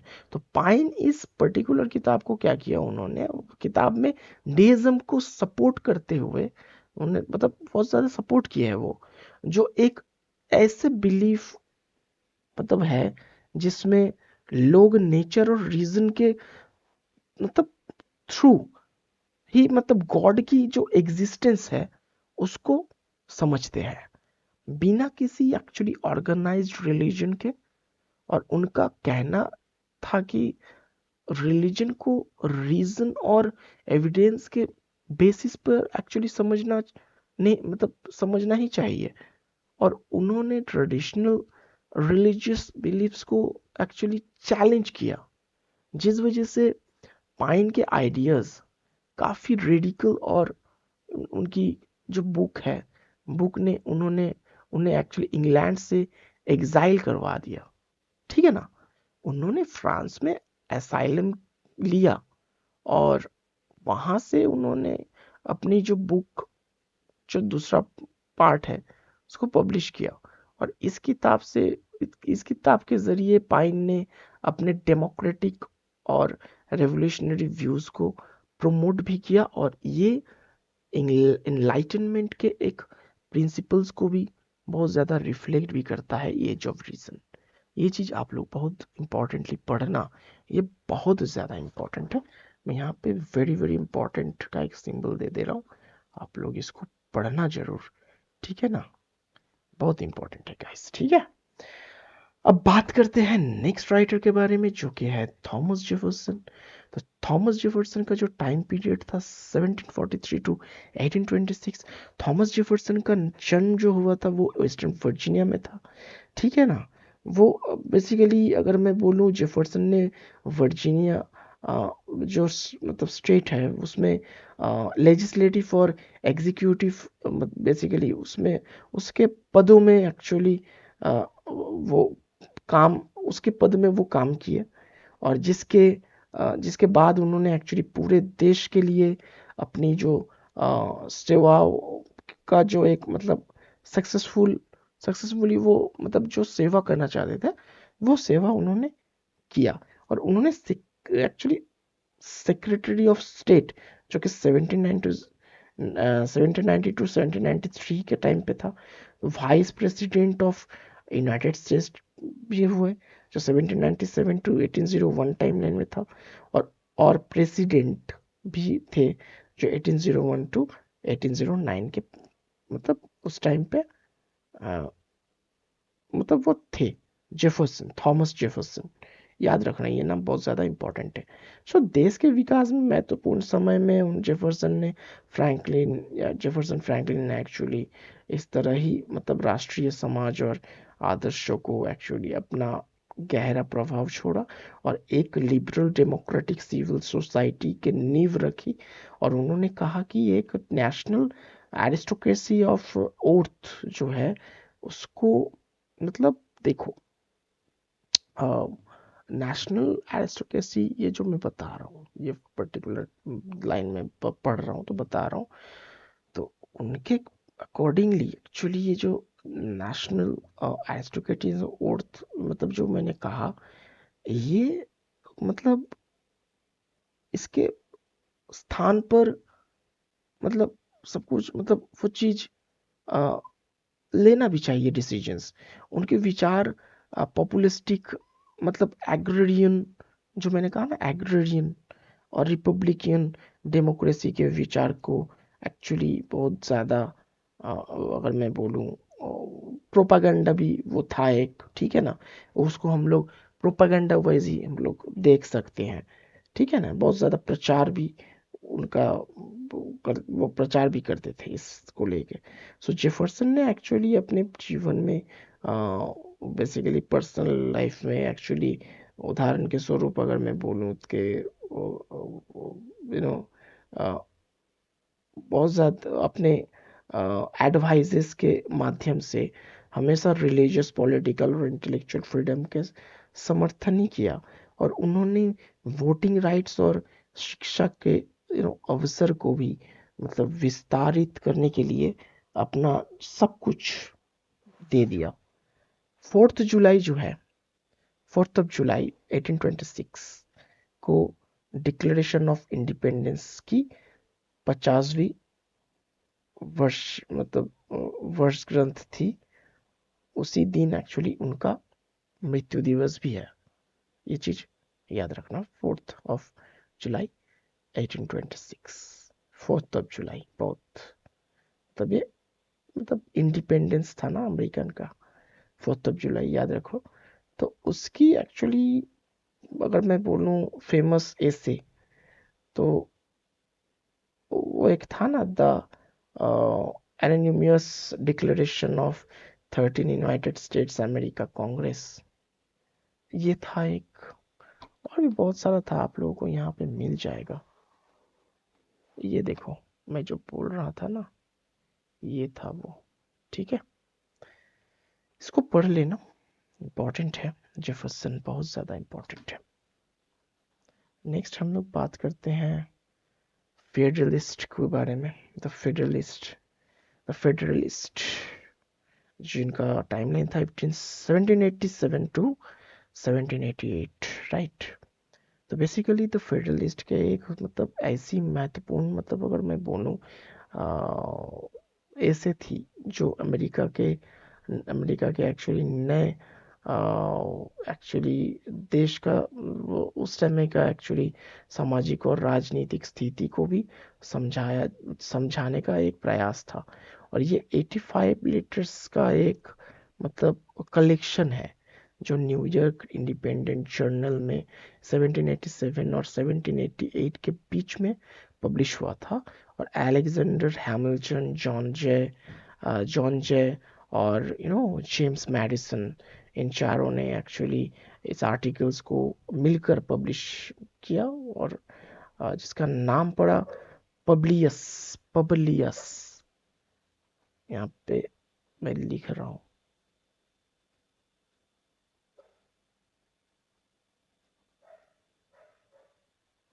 पब्लियस, ठीक है ना। पब्लियस नाम के स्यूडोनेम के साथ लिखा गया, ठीक है ना। तो हैमिल्टन एक्चुअली, जॉन जे हैमिल्टन और मैडिसन अपने अलग अलग एक्चुअली थॉट के लिए और राजनीतिक दृष्टिकोण से भी कौन के लिए भी जाने जाते थे। तो हैमिल्टन जो बाद में अमेरिका के पहले एक्चुअली ट्रेजरी सेक्रेटरी बने, और जॉन जे जो पहले chief justice of supreme court बने, दोनों ने गवर्नेंस और सोशल प्रोग्रेस पर एक्चुअली कंजर्वेटिव विचार भी उन्होंने रखा। हैमिल्टन ने द फेडरलिस्ट आर्टिकल्स में एक्चुअली, फेडरलिस्ट आर्टिकल जो है, द फेडरलिस्ट, ठीक है, इस आर्टिकल्स में एक बहुत ज़्यादा मजबूत सरकार की मांग की थी, जो सिविल ऑर्डर को एक्चुअली बनाए और रूलिंग क्लास के हितों की एक्चुअली रक्षा करे। हैमिल्टन का ये दृष्टिकोण एक्चुअली कैल्विनिस्ट विचारधारा पर भी मतलब आधारित था, जो नो मानव अ, प्रवृत्ति के मूल एक्चुअली अगर मैं बोलूं आश्रव के लिए भी विचार को समर्थन देती थी, ठीक है ना। सो ये बात आप लोगों को समझना है।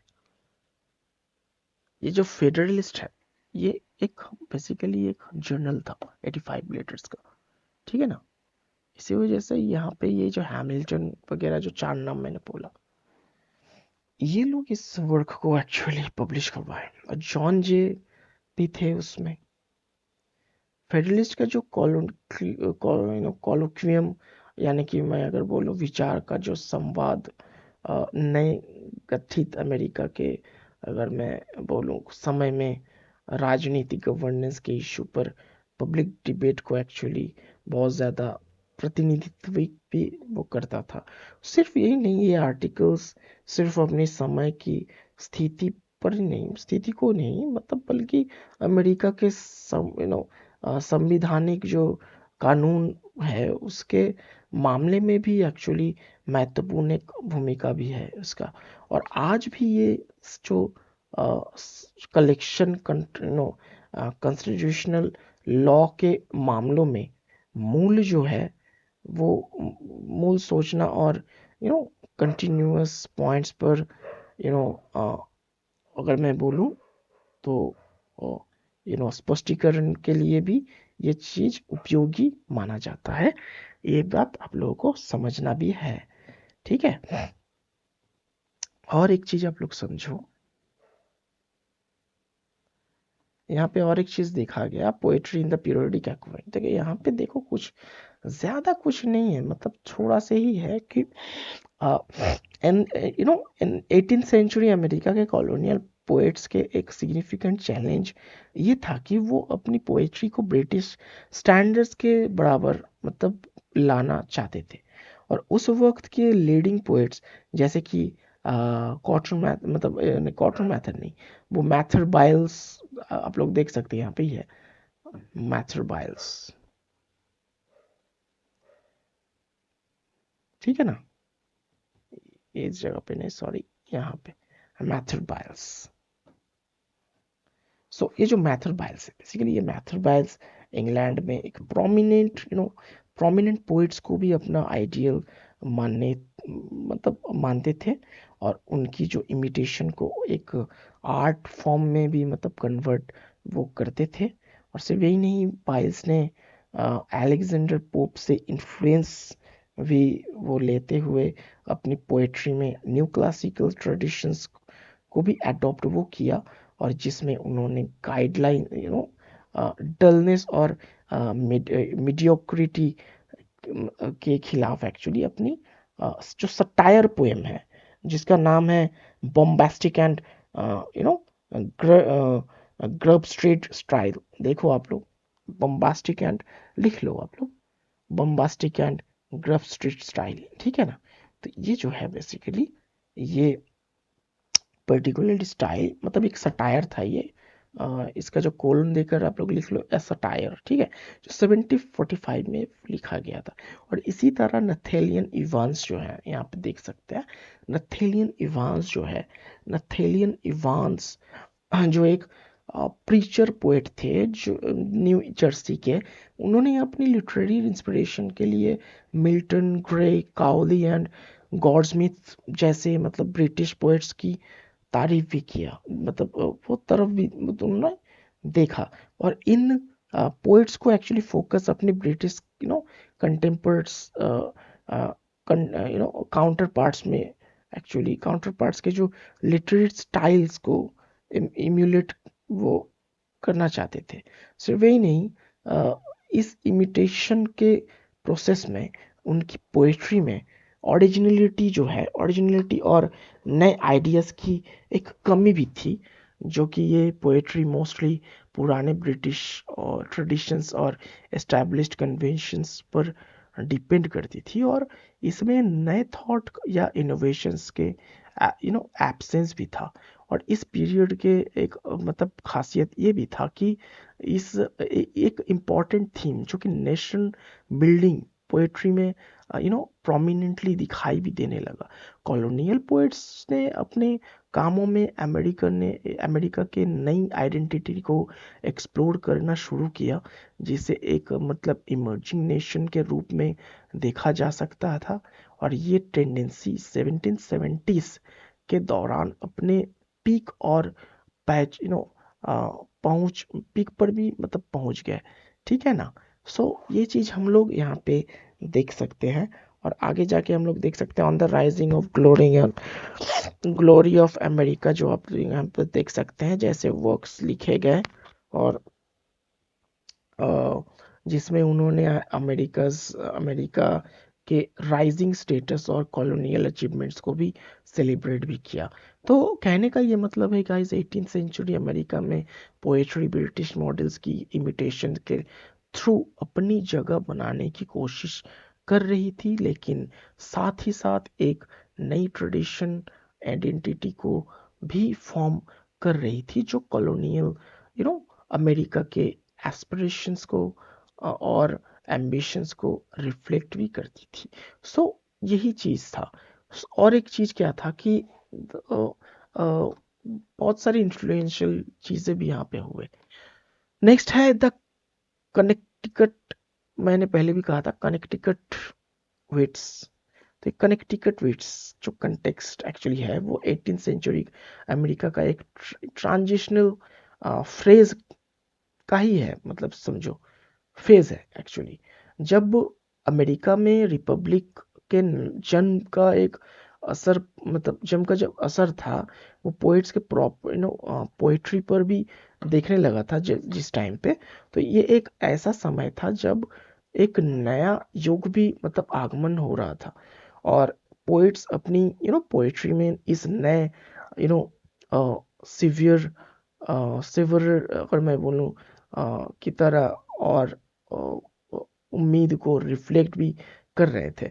और इस ग्रुप में जो मतलब जो है John tremble, okay, Timothy Dwight और जोएल बर्लो, सो ये जो है, और डेविड हम्फ्रीज, जो ये सब है, ये सब भी मतलब एक चीज हम लोग देख सकते हैं। ये पोएट्स बाद में कनेक्टिकट वेट्स के नाम से जाने गए, और जिन्होंने एक ऐसे युग में एक्चुअली युग को जन्म दिया, जो नए से संभा सं, अ, संवैधानिक अगर मैं बोलूं संविधानिक अ, ला रहा था, ठीक है ना। सो कहने का ये मतलब है कि जॉन ट्रम्बल ने अ, कई पोएम्स एक्चुअली लिखे, जिसमें द प्रोग्रेस डलनेस 1773 सबसे ज़्यादा नोटेबल वर्क भी था वो, ठीक है ना। तो द हैस्ली पुडिंग भी लिखी थी उन्होंने। तो बहुत सारे मतलब जोएल बॉर्लो ने लिखा था एक्चुअली वो hasty pudding pudding the hasty pudding, ठीक है। और इन पोइट्स का जो थीम और स्टाइल मोस्टली डेरिवेटिव था, जिसमें मतलब ये बोलने का कोशिश कर रहा हूँ कि ये पुराने ब्रिटिश ट्रेडिशंस को फॉलो भी करता था, ठीक है ना। तो अगर मैं बोलूँ कनेक्टिकट वेट्स के बारे में इन शॉर्ट, तो एक ऐसा समय के प्रतिनिधि का प्रतिनिधि थे जब अमेरिका अपनी लिटरेरी आइडेंटिटी को फॉर्म कर रहा था, और ये पोएट्स के नए कॉन्शियसनेस को भी मतलब पहला प्रतिनिधि के रूप में देखे जाते हैं, ठीक है ना। जो नए रिपब्लिक के सिवियर को एक्चुअली सिवियर की उम्मीद भी मतलब लेकर भी आया था, ठीक है ना। अब बात करते हैं नेक्स्ट, कितने ही है देख लेते हैं, लास्ट ही है शायद, हाँ ये लास्ट है। Philip Freneau, timeline 1752 to 1832। So ये जो थे, ये इनका जीवन का एक मतलब जो टाइमलाइन था उस समय पे अमेरिका की सोशियो पॉलिटिकल टेंशन्स और लिटरेरी ट्रांजिशंस को रिफ्लेक्ट भी करता था। और फ्रेनोए का एक जन्म भी हुआ था न्यू जर्सी में, और उन्होंने प्रिंसटन में पढ़ाई की थी, जहाँ पे उनकी दोस्ती जेम्स मैडिसन से हुई, जो उनके लिबरल व्यू पॉइंट्स को सपोर्ट भी करते थे। और फिरने के जीवन में ब्रिटिश के प्राप्त प्रति एक प्रबल विरोध भी मतलब अगर मैं बोलूं उसका भी भावना थी। तो फ्रीडॉय का जो करियर काफी इंटरेस्टिंग और विविध भी था। एक जर्नलिस्ट के रूप में उन्होंने जेफरसन और हैमिल्टन के बीच के जो पॉलिटिकल यू नो जो एक मतलब फाइट जो था ना, पॉलिटिकल एक्चुअली जो फाइट था, उसमें भी अपनी साइड ली, और जेफरसन के विचार का पुरजोर समर्थन उन्होंने किया। तो उन्होंने 1791 में फिलाडेल्फिया में नेशनल गैजेट शुरू किया, जिसमें उन्होंने अपने लिबरल और डेमोक्रेटिक विचारों का मतलब माध्यम भी बनाया।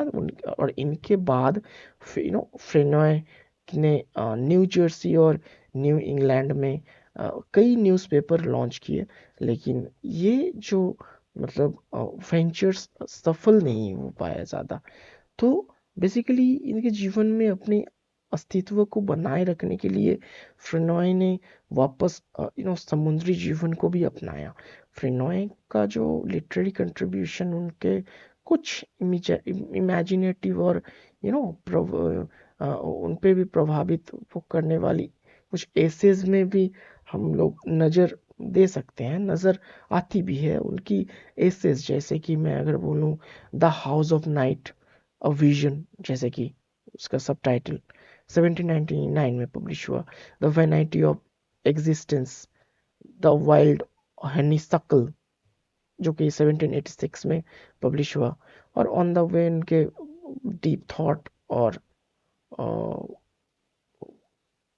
मतलब डीप थॉट और उनकी नेचुरल और सामाजिक दृष्टि को भी मतलब व्यक्त भी करता था, जो कि उन्होंने उन्हें अपनी समय के समय का एक प्रमुख पोएट भी बनाता था, ठीक है ना। तो फ्रेनॉय जो है, बेसिकली फ्रेनॉय की पोएट्री, एक्चुअली पोएट्री में एक विविड इमेजरी और स्ट्रॉन्ग इमोशन रिस्पॉन्स रेजोनेंस है, जो अ, उनका जो पर्सनल और पॉलिटिकल एक्सपीरियंसेस से प्रभावित भी है। और उनकी मतलब पोएट्रीज में नेचर का एक बड़ा मतलब एक बहुत बड़ा स्थान भी है, जिसे उन्होंने अपने लिबरल और एंटी ब्रिटिश सेंटिमेंट्स के साथ इंटीग्रेट भी किया। और उनके काम का एक ऐसा युग भी था जो कि प्रतिभा बेसिकली उसका जो प्रतिनिधित्व भी वो करता था, ठीक है ना। तो यहाँ पे लास्ट में देखो कंक्लूजन है। देखो कंक्लूजन में अपने हिसाब से मैं तो यही बोलूँगा कि एनलाइटनमेंट पीरियड के दौरान अमेरिका में एक्चुअली अमेरिकन स्पिरिट का एक ग्रेजुअल इवोल्यूशन देखा गया। शुरू के रिलीजियस मोटिवेशंस जो अर्ली सेटलमेंट एरा के थे, तो वो अब एक स्ट्रॉन्ग मर्सेंटाइल आउटलुक से टेम्पर्ड हो गए, जिसने सोशल इकोनॉमिक डेवलपमेंट की डायरेक्शन को बदल दिया। और इसने अमेरिकन लाइफ और लिटरेचर के जो कोर है उसको कॉन्ट्रडिक्शंस को भी बहुत ज़्यादा इंट्रोड्यूस किया। और 18th सेंचुरी के दौरान ब्रिटिश और अमेरिकन कॉलोनीज के बीच का जो इक्विलेशन इक्वेशन भी बदल बदल गया था। तो रेवोल्यूशन का जो स्टेज और नेशनहुड के सब्सिक्वेंट रिस्पॉन्सिबिलिटीज ने एक नए एटीट्यूड की ज़रूरत दी, जो साइंस और रीजन को रीजन के एक मतलब स्पिरिट के साथ अलाइन करता था, जो ब्रिटेन और दुनिया के दुनिया के ही एक हिस्से में बहुत छा भी गया था। तो ये भी चीज आप लोग देख सकते हैं। इस दौरान अमेरिका में जर्नलिज्म की भी बहुत ज़्यादा ग्रोथ हुई। कुछ अर्ली लिटरेरी मैगजीन्स भी लॉन्च हुई, जिसमें सबसे पहली तो द अमेरिकन मैगजीन थी। बेंजामिन फ्रैंकलिन ने 1741 में एक्चुअली जिसको फाउंड किया था, ठीक है ना। और हार्वर्ड, अगर मैं बोलूँ, हार्वर्ड और येल जैसे प्रोमिनेंट अमेरिकन कॉलेजेस भी इस एरा में एस्टैब्लिश हुए, जिसने एकेडमिक परस्यूट्स और स्कॉलरली इंटरेस्ट को ग्रोथ भी किया। और 18th सेंचुरी, अगर मैं बोलूँ, इसमें अमेरिका में एक एज ऑफ चेंज और एज ऑफ चेंज भी मैं बोल सकता हूँ, और ग्रोथ भी देखा गया। तो एक भी, क्योंकि ये एक एनलाइटनमेंट पीरियड है, मैंने आप लोगों को कहा था कि इंसान एनलाइटन हो रहा है, ठीक ठीक है ना। तो यही चीज हम लोगों को देख सकते हैं। बेसिकली क्वेश्चंस है कुछ, पहले तो मैं आप लोगों को कुछ फैक्टर्स बता देता हूँ। प्यूरिटन और एनलाइटन पीरियड में राइटर्स की जो सोच थे उसमें क्या फर्क था, पहले ये समझो आप लोग। रिलीजियस इन्फ्लुएंस में फर्क था, जैसे कि प्यूरिटन एज में जो राइटर्स थे ज़्यादातर रिलीजियस बिलीफ्स और मोरल वैल्यूज पर फोकस करते थे, और उनकी राइटिंग्स में रिलीजियस थीम और डिवाइन हम लोग देख सकते हैं डिवाइन प्रोविडेंस का एक बड़ा रोल भी था। तो ये जो राइटर्स लोगों को रिलीजियस मोरालिटी के प्रिंसिपल्स के साथ गाइड करना भी चाहते थे वो। और मोरल और रिलीजियस थीम में अगर बोलूँ तो मोरल, अगर मैं बोलूँ प्यूरिटन लिटरेचर में, तो मोरालिटी, सीन और रिडेम्पशन जैसे थीम्स हम लोग ऑब्वियसली प्रोमिनेंट यहाँ पे थे। और एनी ब्रैडस्ट्रीट आप लोग को याद होगा, और जोनाथन एडवर्ड्स याद है ना, जैसे यू नो लेखक जो थे उस टाइम पे, उन्होंने अपनी राइटिंग्स में रिलीजियस एक्सपीरियंस और गॉड्स रैथ को एक्सप्लोर किया एडवर्ड्स की फेमस जो सरमन, जो एक था ना वो Sinners in the hands of an angry God करके, याद है ना, थोड़ी देर पहले तो बताया। इसकी एक मतलब उदाहरण में मैं अगर कहूँ को जो जनरल फियर और डिवाइन जजमेंट को हाईलाइट भी करता भी है। और थियोसेंट्रिक वर्ल्ड व्यू भी वहाँ पे हम लोग देख सकते हैं, क्योंकि प्यूरिटन राइटर्स का वर्ल्ड व्यू थियोसेंट्रिक था, मतलब कि गॉड और रिलीजियस सेंट्रिक स्टेज पर था। लाइफ और लिटरेचर दोनों को ही मतलब गॉड के पर्सपेक्टिव से वो देखते थे, और इंडिविजुअल सक्सेस और फेलियर को भी गॉड की विल से एक्चुअली ये इंटरप्रेट किया जाता था। तो डिडैक्टिक और प्लेन स्टाइल में भी हम लोग इसका फर्क हम लोग देख सकते हैं। ये प्यूरिटन्स फैक्टर्स में मैंने आप लोगों को दोनों पीरियड मतलब ये मैंने बताया फर्क, राइटर्स में फर्क, ठीक है ना। तो डिडैक्टिक और प्लेन स्टाइल भी वो प्यूरिटन्स में आता है। अब एनलाइटनमेंट के बारे में बोलते हैं, वो ज़्यादातर एम्फोसाइज किया रीजन और साइंस में। एनलाइटनमेंट पढ़ोगे तो एनलाइटनमेंट पीरियड में एक्चुअली रीजन और साइंटिफिक थिंकिंग पर ही बेसिकली फोकस बढ़ गया सबका। और इस पीरियड के राइटर्स के थिंकर्स एम्पिरिकल एविडेंस और एक्चुअली रैशनल थॉट को प्रोमोट भी करते थे। और वो दे बिलीव्ड एक्चुअली कि हमें रीजन के तो थ्रू दुनिया को एक्चुअली समझा जा सकता है और सोसाइटी को इम्प्रूव किया जा सकता है। सो सेक्युलर और रैशनल थीम्स में भी हम लोग देख सकते हैं, तो और ह्यूमन सेंट्रिक और वर्ल्ड वाइड में भी हम लोग देख सकते हैं, और एलिगेंट और पॉलिश्ड स्टाइल में भी हम लोग एनलाइटनिंग पीरियड में इस सब फैक्टर्स में हम लोग डिफरेंसेस देख सकते हैं, ठीक है ना। अब देखो कुछ बेसिकली की डिफरेंस था इन लोगों का, जैसे कि रिलीजियस वर्सेस सेकुलर फोकस पे इन लोग बात करते थे। थियोसेंट्रिक था, थियोसेंट्रिक वर्सेस ह्यूमन सेंट्रिक भी एक चीज था वहाँ पे, और प्लेन वर्सेस पॉलीस्टाइल भी वहाँ पे हम लोग देख सकते हैं, ठीक है ना। तो बेसिकली प्यूरिटन एज से एनलाइटनमेंट पीरियड तक का जो जर्नी है, अगर मैं इन ब्रीफ बोलूँ तो देखो कॉलोनियल एक्सपेंशन और इकोनॉमिक ग्रोथ वहाँ पे देख सकते हैं, पॉलिटिकल डेवलपमेंट्स देख सकते हैं, साइंटिफिक और इंटेलेक्चुअल डेवलपमेंट्स देख सकते हैं, साइंटिफिक रेवोल्यूशंस देख सकते हैं, एनलाइटनमेंट थिंकर्स देख सकते हैं, फिलोसॉफिकल और कल्चर शिफ्ट्स देख सकते हैं, ये सब चीज़ें देख सकते हैं। और और और और क्या देखो जो राइटर्स थे वहाँ पे जो ज़्यादा कंट्रीब्यूशन किए वो Benjamin Franklin, Thomas pine, Thomas Jefferson, ये सब, ठीक है ना। मतलब कहने का ये मतलब है मेरा Puritan age age Puritan age से एनलाइटनमेंट पीरियड तक का जो एक ट्रांजिशन का एक जो है ना, जो ट्रांजिशन के ग्रेजुअल इवोल्यूशन जो था, तो जो पॉलिटिकल सोशल साइंटिफिक और इंटेलेक्चुअल चेंजेस को थ्रू हुआ।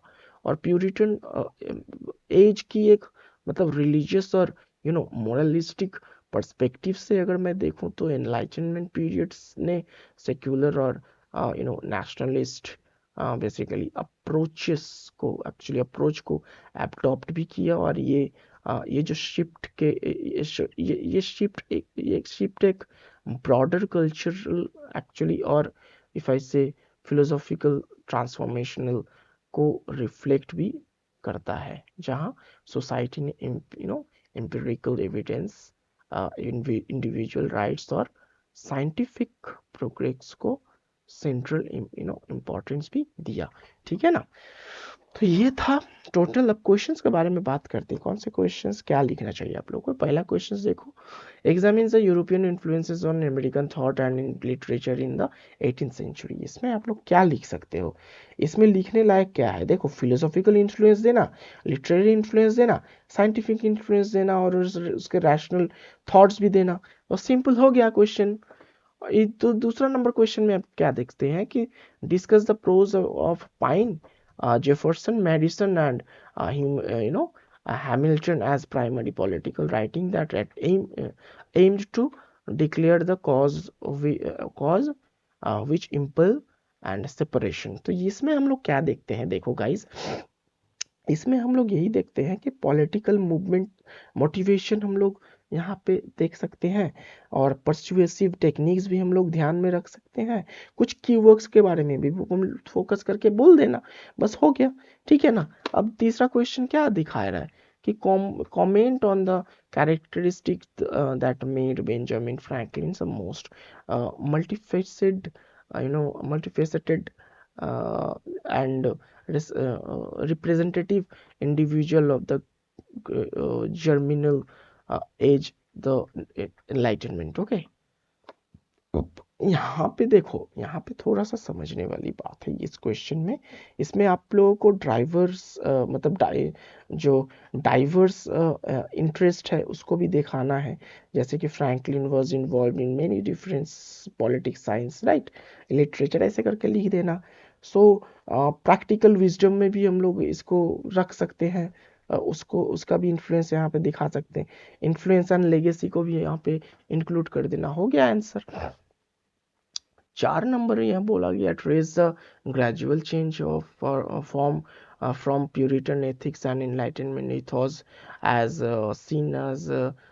seen in the works of the leading writers of Enlightenment country America. So Enlightenment century in America, इसमें देखो मुझे जितना समझ में आ रहा है, शिफ्ट वैल्यू जो मैंने कहा उसको देख लो, और की राइटर्स और उसके वर्क्स के बारे में थोड़ा सा मतलब यहाँ पे दे देना, और कल्चर एंड सोशल चेंजेस जो हुए हैं, जो भी कंसीडर किया गया वो चीज दे देना, हो गया, ठीक है ना। ज्यादा सोचो मत, लिखो बस।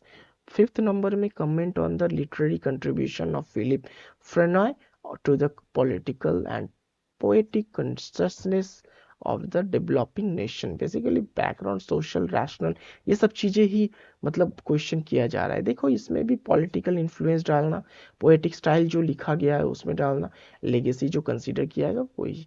अब मेरे अकॉर्डिंगली अगर क्वेश्चन पूछोगे तो वहाँ पे ये क्वेश्चन आ सकता है कि discuss the impact of the enlightenment thinkers on American political philosophy, ये क्वेश्चन आ सकता है। और एक क्वेश्चन आ सकता है कि analyse the role of reason and science shaping enlightenment literature, ये क्वेश्चन भी मेरा फेवरेट है। और एक क्वेश्चन आ सकता है examine the transition form from religions to secular thought in the 18th century, ये भी चीज आ सकता है, रिलीजन के बेस्ड में भी आएगा, तो डेफिनेटली ये क्वेश्चन मैं कंसीडर कर रहा हूँ। Evaluate the contribution of the Benjamin Franklin on the enlightenment and American society, करके ऐसे क्वेश्चन भी आ सकते हैं।